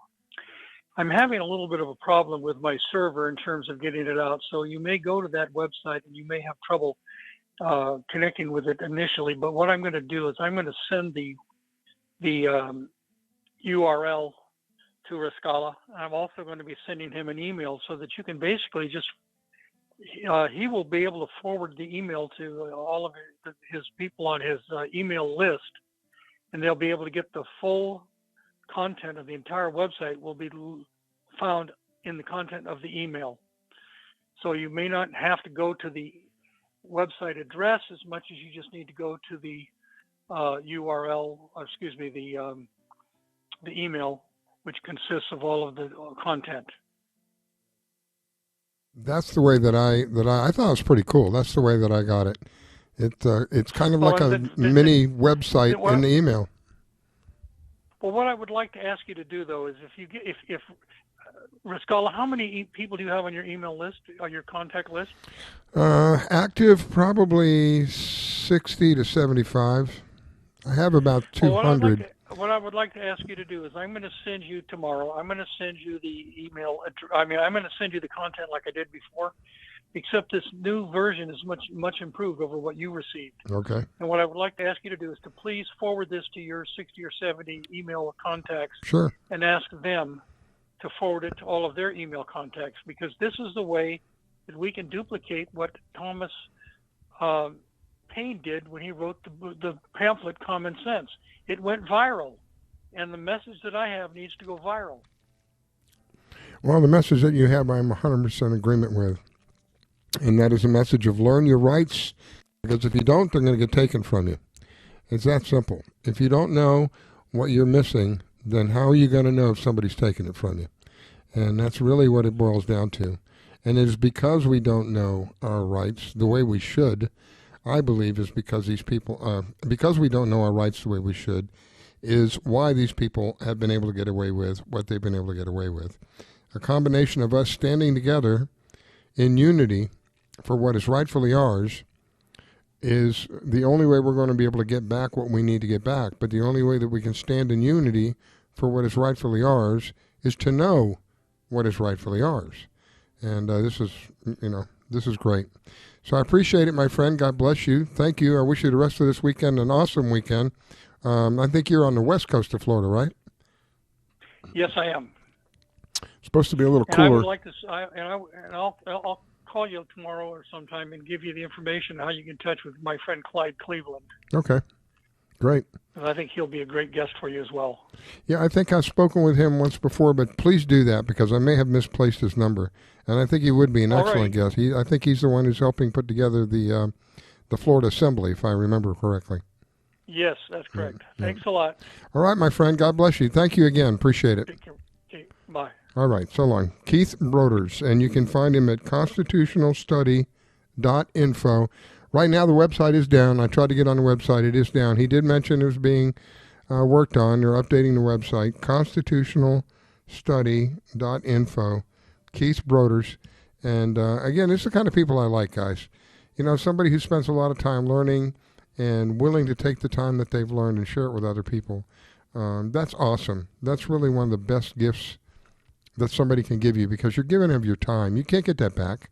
It's not like you can write a refund for that. That's your time and time that you spend to teach yourself, and then at the same time you're taking that what you have learned and teaching others. That's, you know, to me that's one of the most awesome gifts that you can have. This is some of the things I enjoy about some of the people I know. I mentioned to you, Angel. I learned so much from that young lady, and they don't have to share it. It's not. They're not doing it to be popular or to, you know, hey, look at me, I know this and you don't know spit. They're doing it because they want other people. They want to raise other people to their level of knowledge.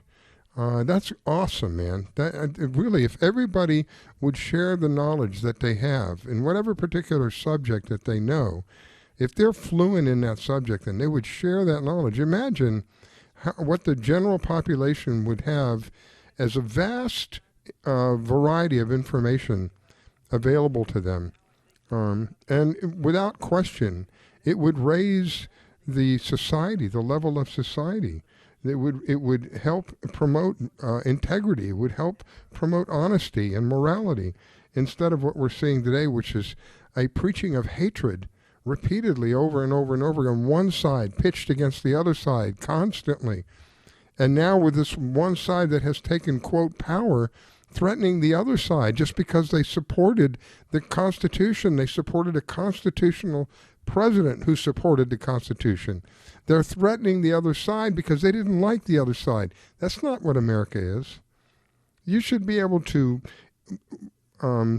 freely and without fear be able to express whatever it is that you wish to express within reason, without having a fear of somebody canceling you out, firing you from work, or a government coming down on you and fining you or finding some way to punish you. And that's exactly what we've got today. A government that is totally, completely out of hand. They have totally lost the respect for the people. It is us who gives them their power. But they no longer do they respect that. Why? Because they have fooled and they have deceived many into believing that they are the ultimate, they are the God. And that's just not true. They may be the God, but they're not the God that made this world. They're the God of darkness. Each of us can be a creator. What is it that you want to create? God has given you the gift of creation. Many of us have awesome gifts of. I get blown away. I had this guy that used to work with me. Used to work alongside of me. I had one bay, and he had the bay alongside of me.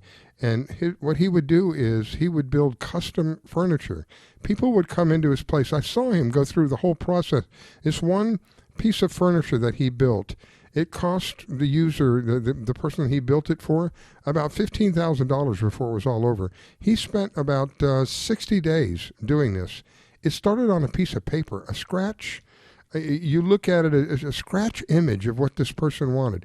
Well, this is what I kind of want it to look like, and it has to, fit in this dimension. He went out, he took the dimensions, and 60 days later, he took from that piece of paper, he took and made and created something that was unbelievably beautiful.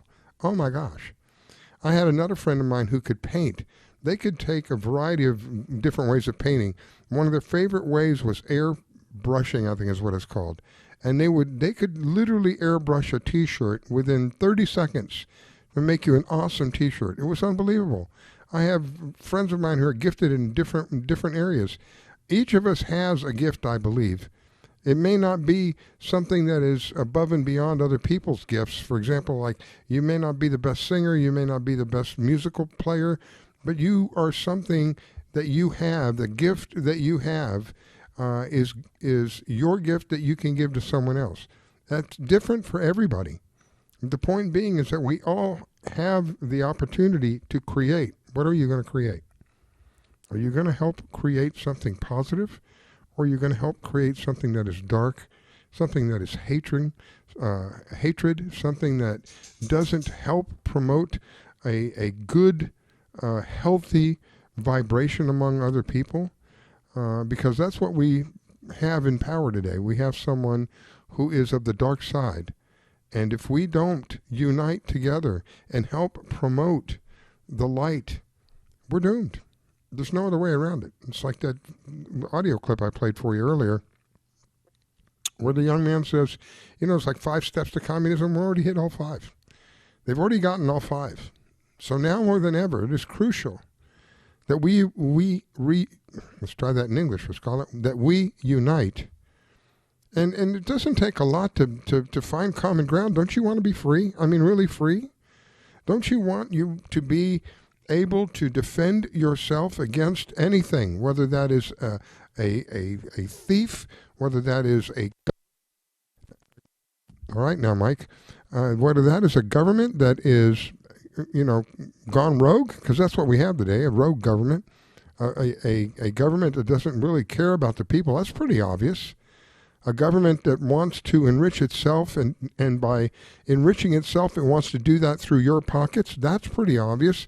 This man promised. He promised you, well, if you vote for me, I'm going to raise your taxes, right? Am I lying? Somebody tell me I'm lying. Please tell me. Somebody prove me wrong that he didn't say those words. May not be those exact words, but that's pretty darn near it. If you vote for me, I'm going to raise your taxes. Something of that nature. If you're not black, if you don't vote for me, he's even telling you what race you are if you don't vote for him. And this is the man who can't even complete a sentence, for God's sake. And they want me to have respect for a man who knows that he's in an office that he has received fraudulently? A man that loses track of his thoughts, if he has any thoughts, I don't know, maybe he don't even have any thoughts. Maybe he's just a robot up there. It's shameful what we are permitting in this country today. It truly is. It is a slap in the face to those who have sacrificed so much so that we could have what we have. It is truly sad to see what is going on and the people that are supporting it. And it's irritating and very frustrating to see people up there who I believed were on one side of the aisle when in fact when the rubber hit the road, they were really on the other side of the aisle. They literally stabbed us and the president in the back. What are you going to do about it? What do you have as an option that we can do about this? There must be a way to remove these people from office. There must be a way, I'm sure that in the infinite wisdom that the Founding Fathers had in putting this place together that we call a country, they realized that there may come a day when people like this will be entrenched into their seats of power, and the only way to get them out is for the people to get them out. So there must be ways that we can remove these people.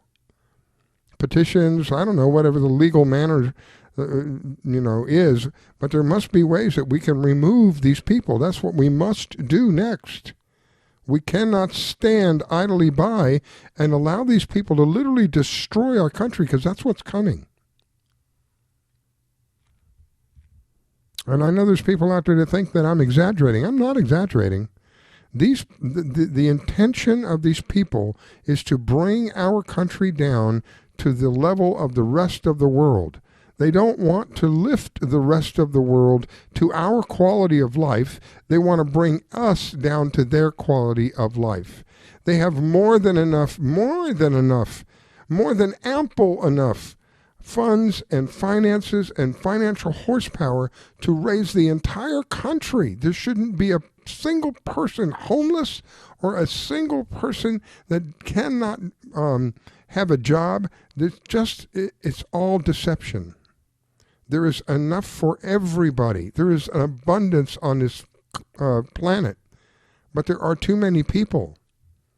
Yes, there are too many people, but not people in the sense that you think. There are too many people on this planet that are too freaking greedy. There are too many people on this planet that think there are too many people on this planet. We need to get rid of them. When you have a tumor in your body, most commonly what surgeons will do, doctors will do, is remove that tumor, because they know that the longer that it remains in the body, the more harm that it can do. So it's quite painful when you have to go through that procedure to have that tumor removed. We need to have this tumor removed from our country, this tumor of cancer that is called communism, that they have sweetened the sound so it sounds good to your ears, social democratic bull feces. That's exactly what it is.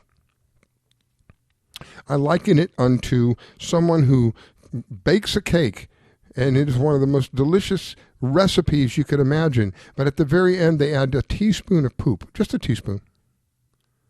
But hey, it's a cake, man, come on, have a bite. It's just a teaspoon. Hey, man, come on, it's just a little bit of come on, mask it, just a mask. Come on, man, you got to get vaccinated. It's for the benefit of all. Come on. Just a teaspoon. That's how it starts. Just a teaspoon. I had a conversation with a friend of mine. My God, they're trying to pass legislation right now that's going to make ammunition through the roof. They're also trying to pass legislation now that requires everyone who owns a gun to register that gun federally. You understand the implications of that, right? It's none of their damn business who has a gun. They're going to put it under the guise of security. Oh, we're going to keep you secure. That way we know who has the good people and the bad people. Yeah, right. You think the bad people are going to tell you to have a gun? Get real. There's a reason why they want you to register your weapon.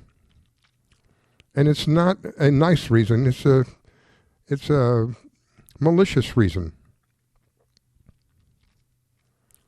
So my advice to you is tell them to go pound sand. It's none of their business. See, if you knew your rights, if you understood your rights, you would know that this is beyond what their place is.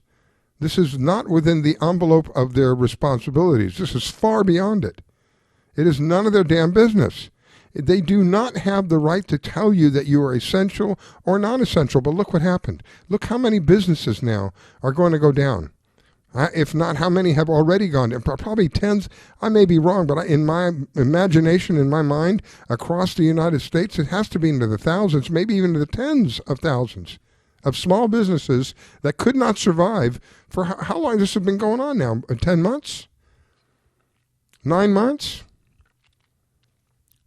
Someone like me who had a small business, we're still financially free-falling, fortunately not as bad, but I mean fully financially free-falling for 8 months. How many people got reserves that can last them 8 months?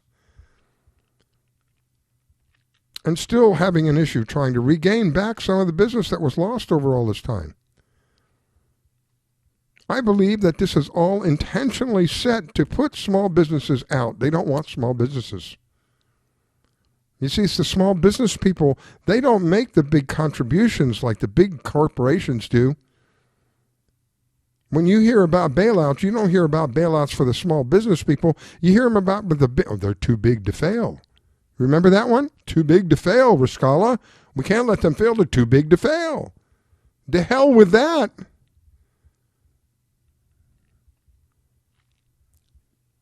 For too long, for way too long, for a variety of reasons, this government has gotten away with way too much. Way too much. Now, in my mind, the only way I can see rectifying any of this, first and foremost, is you have to have the knowledge. If you're going to go fight your enemy, you have to know everything that you can know about your enemy. Unfortunately for us, our enemy knows everything that they need to know about the Constitution, about the laws that are in place, about all the loopholes, about how to get around everything. They know that we don't. So one of the best things that we can do right now is to learn. Learn what is right within the lawful means. Know what is right and where the line is drawn when it comes to what the government can and cannot do. Because now they have everybody flabbergasted and just bamboozled. Oh, the government can do whatever they want. Keith shocked me. Keith has said that the government at one time declared the right to come into a home and sterilize somebody. How dare you? But you know what? If people don't object, if people don't question, if people don't know, go ahead, knock yourself out. They're not telling people the truth about this vaccine. This vaccine is unlike any other vaccine that's been out there ever before. Do you know that there's people who have died from this vaccine already? Did you know that? Did you know that, here. We have another wave coming. Oh, yeah. We have another wave. We have another more sickness coming, right? Okay. So this is a nurse that, again, this is one of the people who has the confidence in God, that God will protect them, and comes out and tells people what is happening. This is sickening. This is a nurse in Broward County. I work for a large hospital system in Broward County, Florida, on the anesthesia team. Last night, the house nurse manager came to my department and told us that we must prepare for a COVID crisis that's going to start next week. And the hospital will be taking part of our recovery unit, anesthesia recovery unit, to house COVID patients. And that we cannot allow surgical patients' families to come visit them, which we do pre and post surgery, pre and post anesthesia. And I looked at her and I said, how do you know you're going to need our rooms, our bays? And how do you know there's going to be a crisis next week? She tilted down her glasses. She looked at me. And she said, "You know what's going on by now." I said, "Yeah, I do." And everyone else just went, "Oh, here we go again," and shrugged their shoulders. Does anyone else find this really strange besides me? It's about time that this whole corrupted, stinking system is brought down. Seriously. Because I'm really hating my job right now. I can't stand this corruption anymore. Just another component of the complex criminal element that we call government. COVID is deadly. I'm not going to argue that point. COVID has been deadly, and the death that it has brought is to a very small percentage of the population. I'm not justifying that. I'm stating a fact. The death that actually was brought on by COVID is a very, very, very small percentage of our population. It in no means does it justify what the government has done in the name of COVID. But they are purposely pushing the fear and utilizing the ignorance of people so that they can continue perpetuating this ongoing crime that they call a pandemic. There is no pandemic. Go do some research. Here's one of the things that you can look for. Look up the death rates in the United States for the last 10 years. And I think you'll be surprised to find that all through the last 10 years, when you come to 2020, the death rate is right in line with the previous 10 years. So where's the pandemic? Where are all these people that have died? Now, bear in mind, these numbers that you're seeing are probably even including the numbers that they're counting as COVID deaths that didn't die from COVID. They may have died and had COVID, but that's not what killed them. A heart attack killed them, a gunshot wound killed them, a motorcycle accident killed them, an automobile accident killed them, a brain aneurysm killed them, cancer killed them. They reached a point in this country where doctors were told, and I'm thinking about it, you guys have got to start downloading any video that you see that really is what's the word I'm looking for? A video that is contrary to the agenda. Download the video because they're being scrubbed so quickly. So I have a video of doctors who are saying a variety of things about this, the vaccine, the sickness, how people are being lied to, about how many people are dying. Here in Florida, children, there's another mandate, which, see, again, if you understood, mandates are intended for people of the corporation. We're not people of the corporation. People of the corporation are like first responders. People of the corporation are people who work for the county or the state, the government. That's the corporation. We don't work for them. Unless you get a check from one of those entities, you're not part of that. So when they issue a mandate, that's not supposed to be for you. But yet, because of the ignorance of the people, look at what they've done. They've destroyed businesses. Oh, you're not essential. That's another thing they didn't have the authority to do. I was screaming and yelling, and people were telling me, Riscala, you're just making trouble. This is for the security of everybody. Baloney. Even, let's just say for argument's sake, there really was some kind of a serious pandemic where people were dropping like flies left and right. There is no time ever that the Constitution can be suspended, that I'm aware of anyway.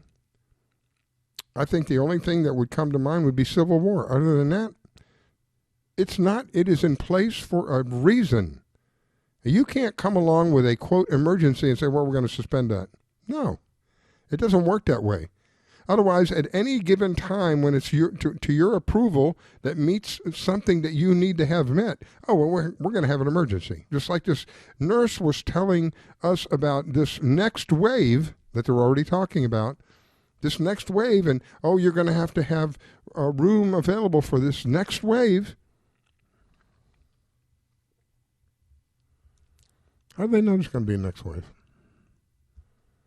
How did Dr. Fauci in 2018 say something to the effect that this administration will have, there's no question that this administration will have challenges, blah, blah, blah, blah, blah, and a surprise outbreak of something. Surprise, surprise, surprise. Gomer Pyle. They really show my age. I got that somewhere.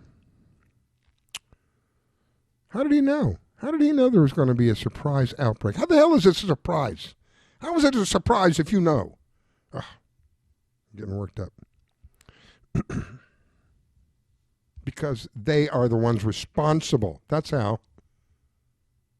They're the ones who are doing this stuff. They're the ones who are behind it.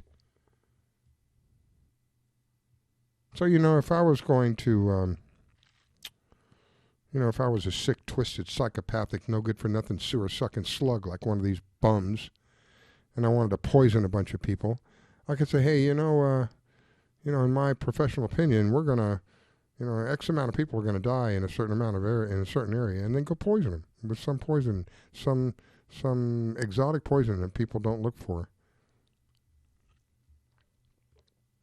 Are you a prophet? Oh, my God, Rascal, I can't believe you called that. Oh, my God. Yeah. That's what the government has been doing for a long time, creating a problem, allowing the people to respond to that problem, get the emotions going, and then providing their solution to that problem. Not a solution, their solution to the problem. I'm only hoping and praying that people have reached a point. I'm at the point where I'm willing to listen to anybody at this point as to how they're going to resolve the issue. Because my idea, and the only way that I can see that we're going to be able to do this, is there must be a way that we sign petitions or whatever is necessary to literally remove these people, individual people, one by one, out of office. Get them the hell out. Because it's obvious that they're going to continue doing what they're doing. Even the president couldn't get them out. But I guarantee you that if thousands of us got together and signed the particular necessary paperwork that is necessary, we can get them out.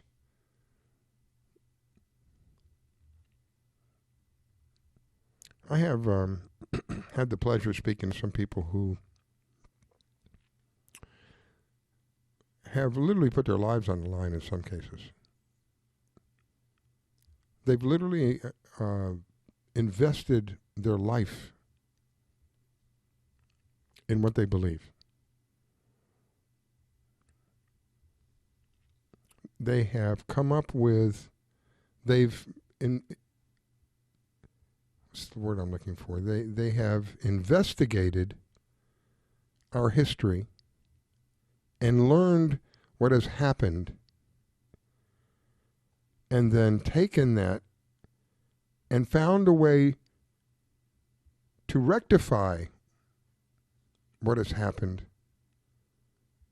and now introducing that way to the people.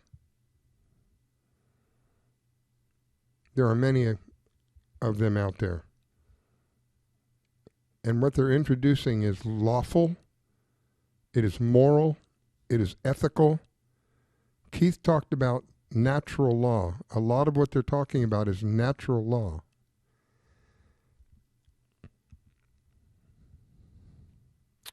If we continue to remain silent, we're going to go even further than we had before. The two men that we had and had people believing it was a family, manufactured family. A man who was trained by the CIA to use neurolinguistic language when speaking. literally hypnotized a certain group of people when he spoke. Do you remember the young ladies passing out as though he was a rock star? It is in the way that he spoke that had so many people adoring him, literally adoring a man who was a pedophile, who is a pedophile, bisexual, a deceiver, a traitor. But because he had that velvet-lined tongue and spoke in a manner that tickled people's ears and felt soothing to them, people adored him. Satan's son, as far as I'm concerned. Kenyan skid mark, as far as I care. The whole thing about government has been a deception for so long. You think that the one before last, now, that's not the last because the last is now Trump, the one before that, you thought that was a family. It wasn't a family. That person who claimed to be a female could not bear children because she wasn't a female, wasn't born a female. We talked about natural laws. You know, I'm somebody who has an open mind. I understand that there are some people who don't think like the rest of us. I had the opportunity of being a foster parent and being exposed to a variety of children, through which I was married at the time. We adopted 7. I have one of my sons at 3 years old wanted to play with the girls' things. He didn't want to play with the guys. There was nobody that was guiding him to that. There was nobody that was trying to get him to do that, push him into that. I can't think of the right words. It was on his own. He naturally went to that, to play with he wanted to play with the dresses. He wanted to put on the makeup. All of those things. He just liked that feminine stuff. But he never ever told me he wanted to be a girl. Never. He liked the aspect that he was a boy. As far as I know, he never told me he wanted to be a girl. Yet today we have people telling children as young as 4 years old, well, if you like that kind of stuff, then you must want to be a girl. How about we take your penis and cut it off? They don't say it like that, but you know what I'm saying. We'll turn you into a girl. We have the technology. Now, I happen to know someone who I was friends with. For whatever reason, they're no longer friends with me. That's their choice. Who did that. I knew them as a male, met them as a male, and went through the transition and became a female. And as hard as I would look at them, I would still see the male. As hard, as difficult as it was for me to be around them, I would never judge them. That's their right. God has given you the right over your body. If that's what you want to do, you have the free choice. That's what freedom really is. You have free choice. It doesn't mean that you do it just because you can do it, but you do. God has given you free choice to do. If you want to mutilate your body, it's your body. Knock yourself out. But other people would say that's not the way to glorify God. God has given you your body. You should be responsible for your body and take care of it. If you're somebody that feels that you are the wrong sex for whatever reason, I don't think that comes from God. I think that comes from somewhere else, and you should look into that. Again, I think of my son who was extremely feminine, very feminine. Never ever told me ever, I wish I was a girl. Ever. He still liked some of the things that the boys liked, but 90% of what he liked was the girl stuff. He just liked all of that. And my point being is that it's not the place of a loving parent to try to compel a child to be a a way that society expects them to be. If they're naturally feeling feminine, if they're a man and they feel feminine, and they want to do feminine things, that's not something, especially when they're 3 years old. You can't make that stuff up. That's something that's inside of them. Now, as he's gotten older, he doesn't do that anymore, But there is a feminine side to him. He still acts feminine in certain ways, but he's not like when he was young. He doesn't want to wear feminine clothes. He doesn't want to wear makeup. He doesn't want to do all that stuff. But he still has. You can see from his actions, he's still feminine in certain ways. That's him. That's the way God made him. It didn't make him to be a girl. He made him to be a man who has feminine characteristics. Generally speaking, men don't have those characteristics. Men are, we think of a man as someone who's the stronger side of the two sexes, somebody who's just does manly kind of things. But that's the stereotype that we've been taught. Not all men are like that. And it doesn't mean that they want to be women. But if you're looking at a 4-year-old and they have this intention that they kind of like dolls and they like dresses and they may want to put the high heels on and they want to play with the makeup and, oh, well, you must want to be a girl. Let's make you a girl. That's wrong. I don't care what you tell me. That is wrong. And if you're somebody that wants to make that transition, I think that's just personal, I think that should not be available to you until you are mature enough to really understand what you're getting into. Not at 4 and 5 years old. At 4 and 5 years old, you don't even know what your home address is, let alone know what you want to be. It's absurd what these people are doing.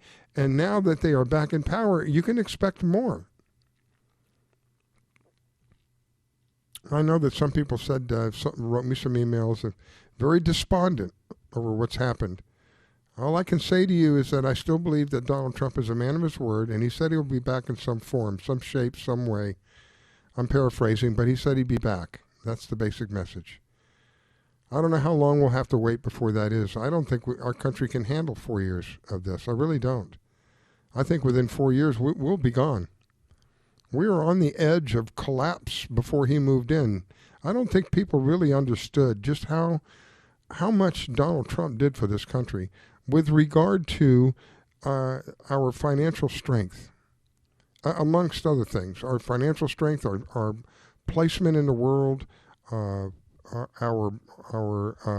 educational system, the assistance that came in for people of color, particularly people of color who had colleges, private colleges that could not get money before. He did a wide variety of things for a wide variety of people. He didn't focus on just one group of people. He focused on Americans. All of that is going to go by the wayside. We had made such wondrous strides. It's really sad when you think about how many people allowed the media to manufacture hate for this man unjustifiably. I still have people who say, well, he said he'd grab her by the private part. Oh, get over it. No, it wasn't anything nice. No, yes, it was rude. No, it was something that people don't say to each other all the time. But he said it, okay, and he apologized for it. What the hell more do you want? Oh, well, he made fun of a disabled man. Get over it. He didn't make fun of a disabled man. If you understood, that's one of the ways that he expresses himself, because there are times before that and there are times after that he made the same motions with his hands. Oh, but he's an Islamophobist. Yeah, right. That's why he only stopped Muslim people coming from countries that hate our guts. Let me say, is that common sense or is that change?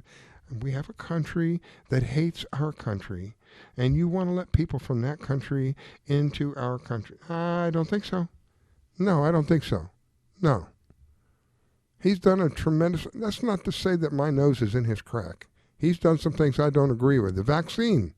I don't agree with him saying that the vaccine is safe. I'm sorry. No, I'm not sorry. I don't agree with him. I don't agree that the vaccine is safe at all. I don't agree that he would do things for the economy, but not necessarily all that great for the environment. But he did what he did, and he did get the economy going, and he did have the lowest of all of the presidents ever. He had the lowest of the unemployment rate. He had the economy roaring. Maybe not to my satisfaction, but who the hell am I? Maybe not the way that I would like it to be, but again, who the hell am I? I believe that he did what he did in the best interest of this country overall, not in the best interest of the government, not in the best interest of just corporations, but in the best interest of this country. Yes, it benefited corporations. Yes, it benefited rich people. Of course it did. Who else is going to make the investments into bringing jobs back into this country? So yeah, the rich did get richer with Trump. It's inevitable. If you throw an apple up in the air, is it going to come back down? It's inevitable. It's the system. The rich people, the theory is the rich people would take the money that they're making and reinvest it so they can make more money. And while they're reinvesting, guess what happens? More jobs. A healthier economy. And yes, they get richer. But the middle class also begins to come back, which is something that was completely decimated. Thank you, Democrats and Republicans. Beginning to come back, and now it's just going to be starved right back out again. 11,000 jobs already. Now listen, I don't care about the pipeline. I wish they would find some other means. But the truth of the matter is, that's a fact of life. That's a lot of jobs. And to cut it off like that, it's not right. 11,000 of those people now don't have work. What are they supposed to do? Go file for unemployment? Oh, that's going to be real sweet. That's going to pay real fine.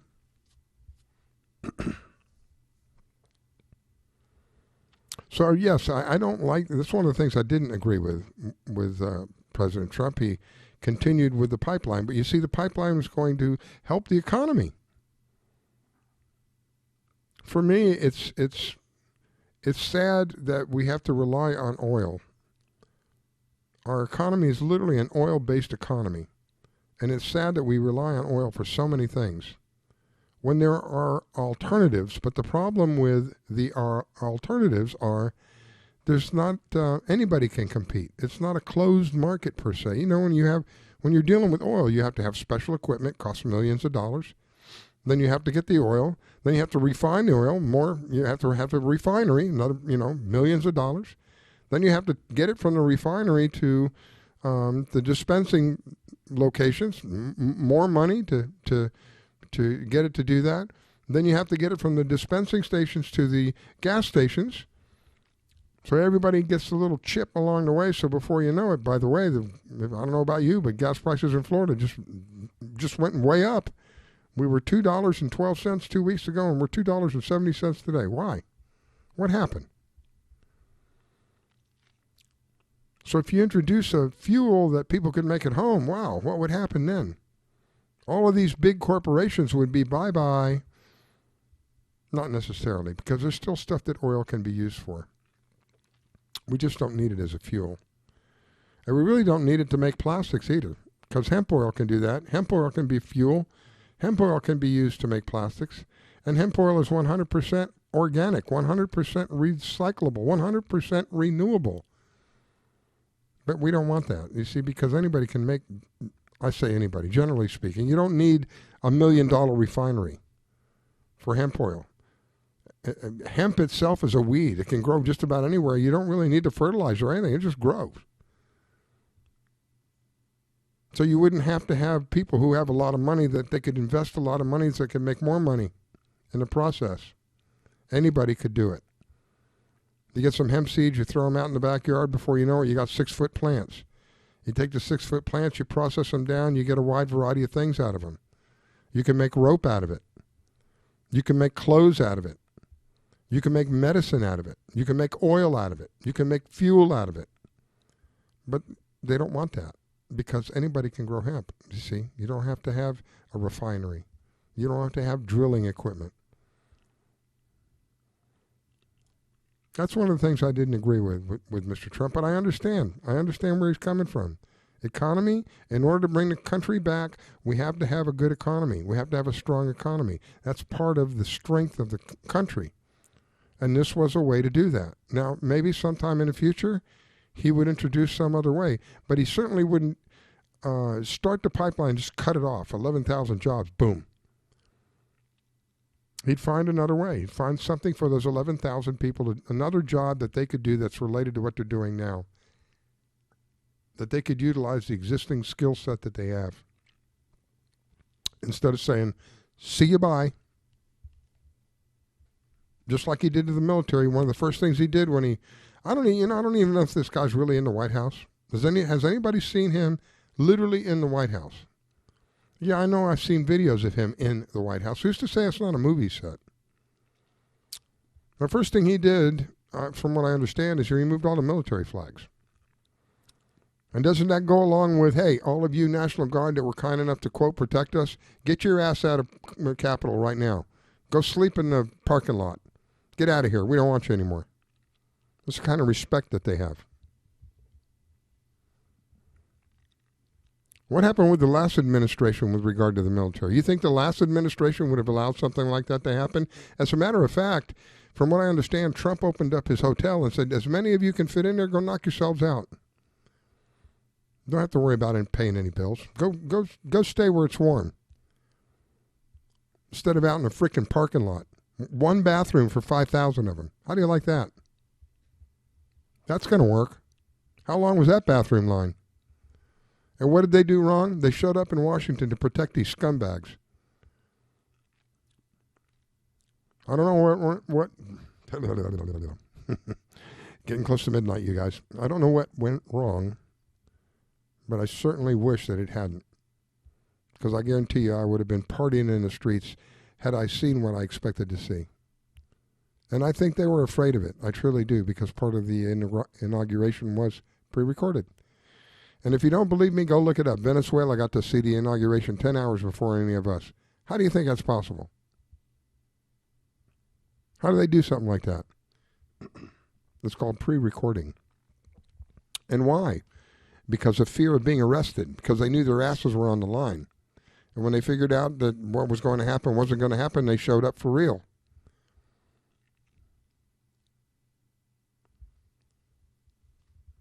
All right, my friends. No telling what's going to happen in the next week. I keep hearing a wide variety of things. All I can tell you is hold on to your shorts. Hold on to your shorts, because I don't. Jeez, man, I've heard so many different stories that's going to happen. I just don't know anymore. I don't know, and I may have been one who's guilty in passing on disinformation, not purposely, but passing it on nevertheless, because that 1 week when I got so many emails and so many texts and 4 phone calls, this has to be it, Riscala. My God, how can all these people, and all these people are all talking about the same thing. It's coming down. It's going to happen within the next 4 days. Be prepared, blah, blah, blah, blah, blah. So, of course, I passed that information on to as many people as I could, and it didn't happen. And then I was told by supposedly very, very strong intel that pay attention to D.C. and see what's happening in D.C. I'm paying attention to D.C. First thing I notice is they put up this rinky-dinky fence. The next thing I noticed, like within hours, it went from rinky-dinky fence to this super strong, something like, oh my God, fence, right? And then we went from that to total and 100% lockdown. 100% lockdown. And I said, okay, this has got to be it. They're not only are they asking ID for people coming in, they want to know who's leaving. There's a reason for that. So I said, that's got to be it for sure. Well, you see it didn't happen. So I don't know, my friends. I do know that Donald Trump said he'd be back, and I believe him for that.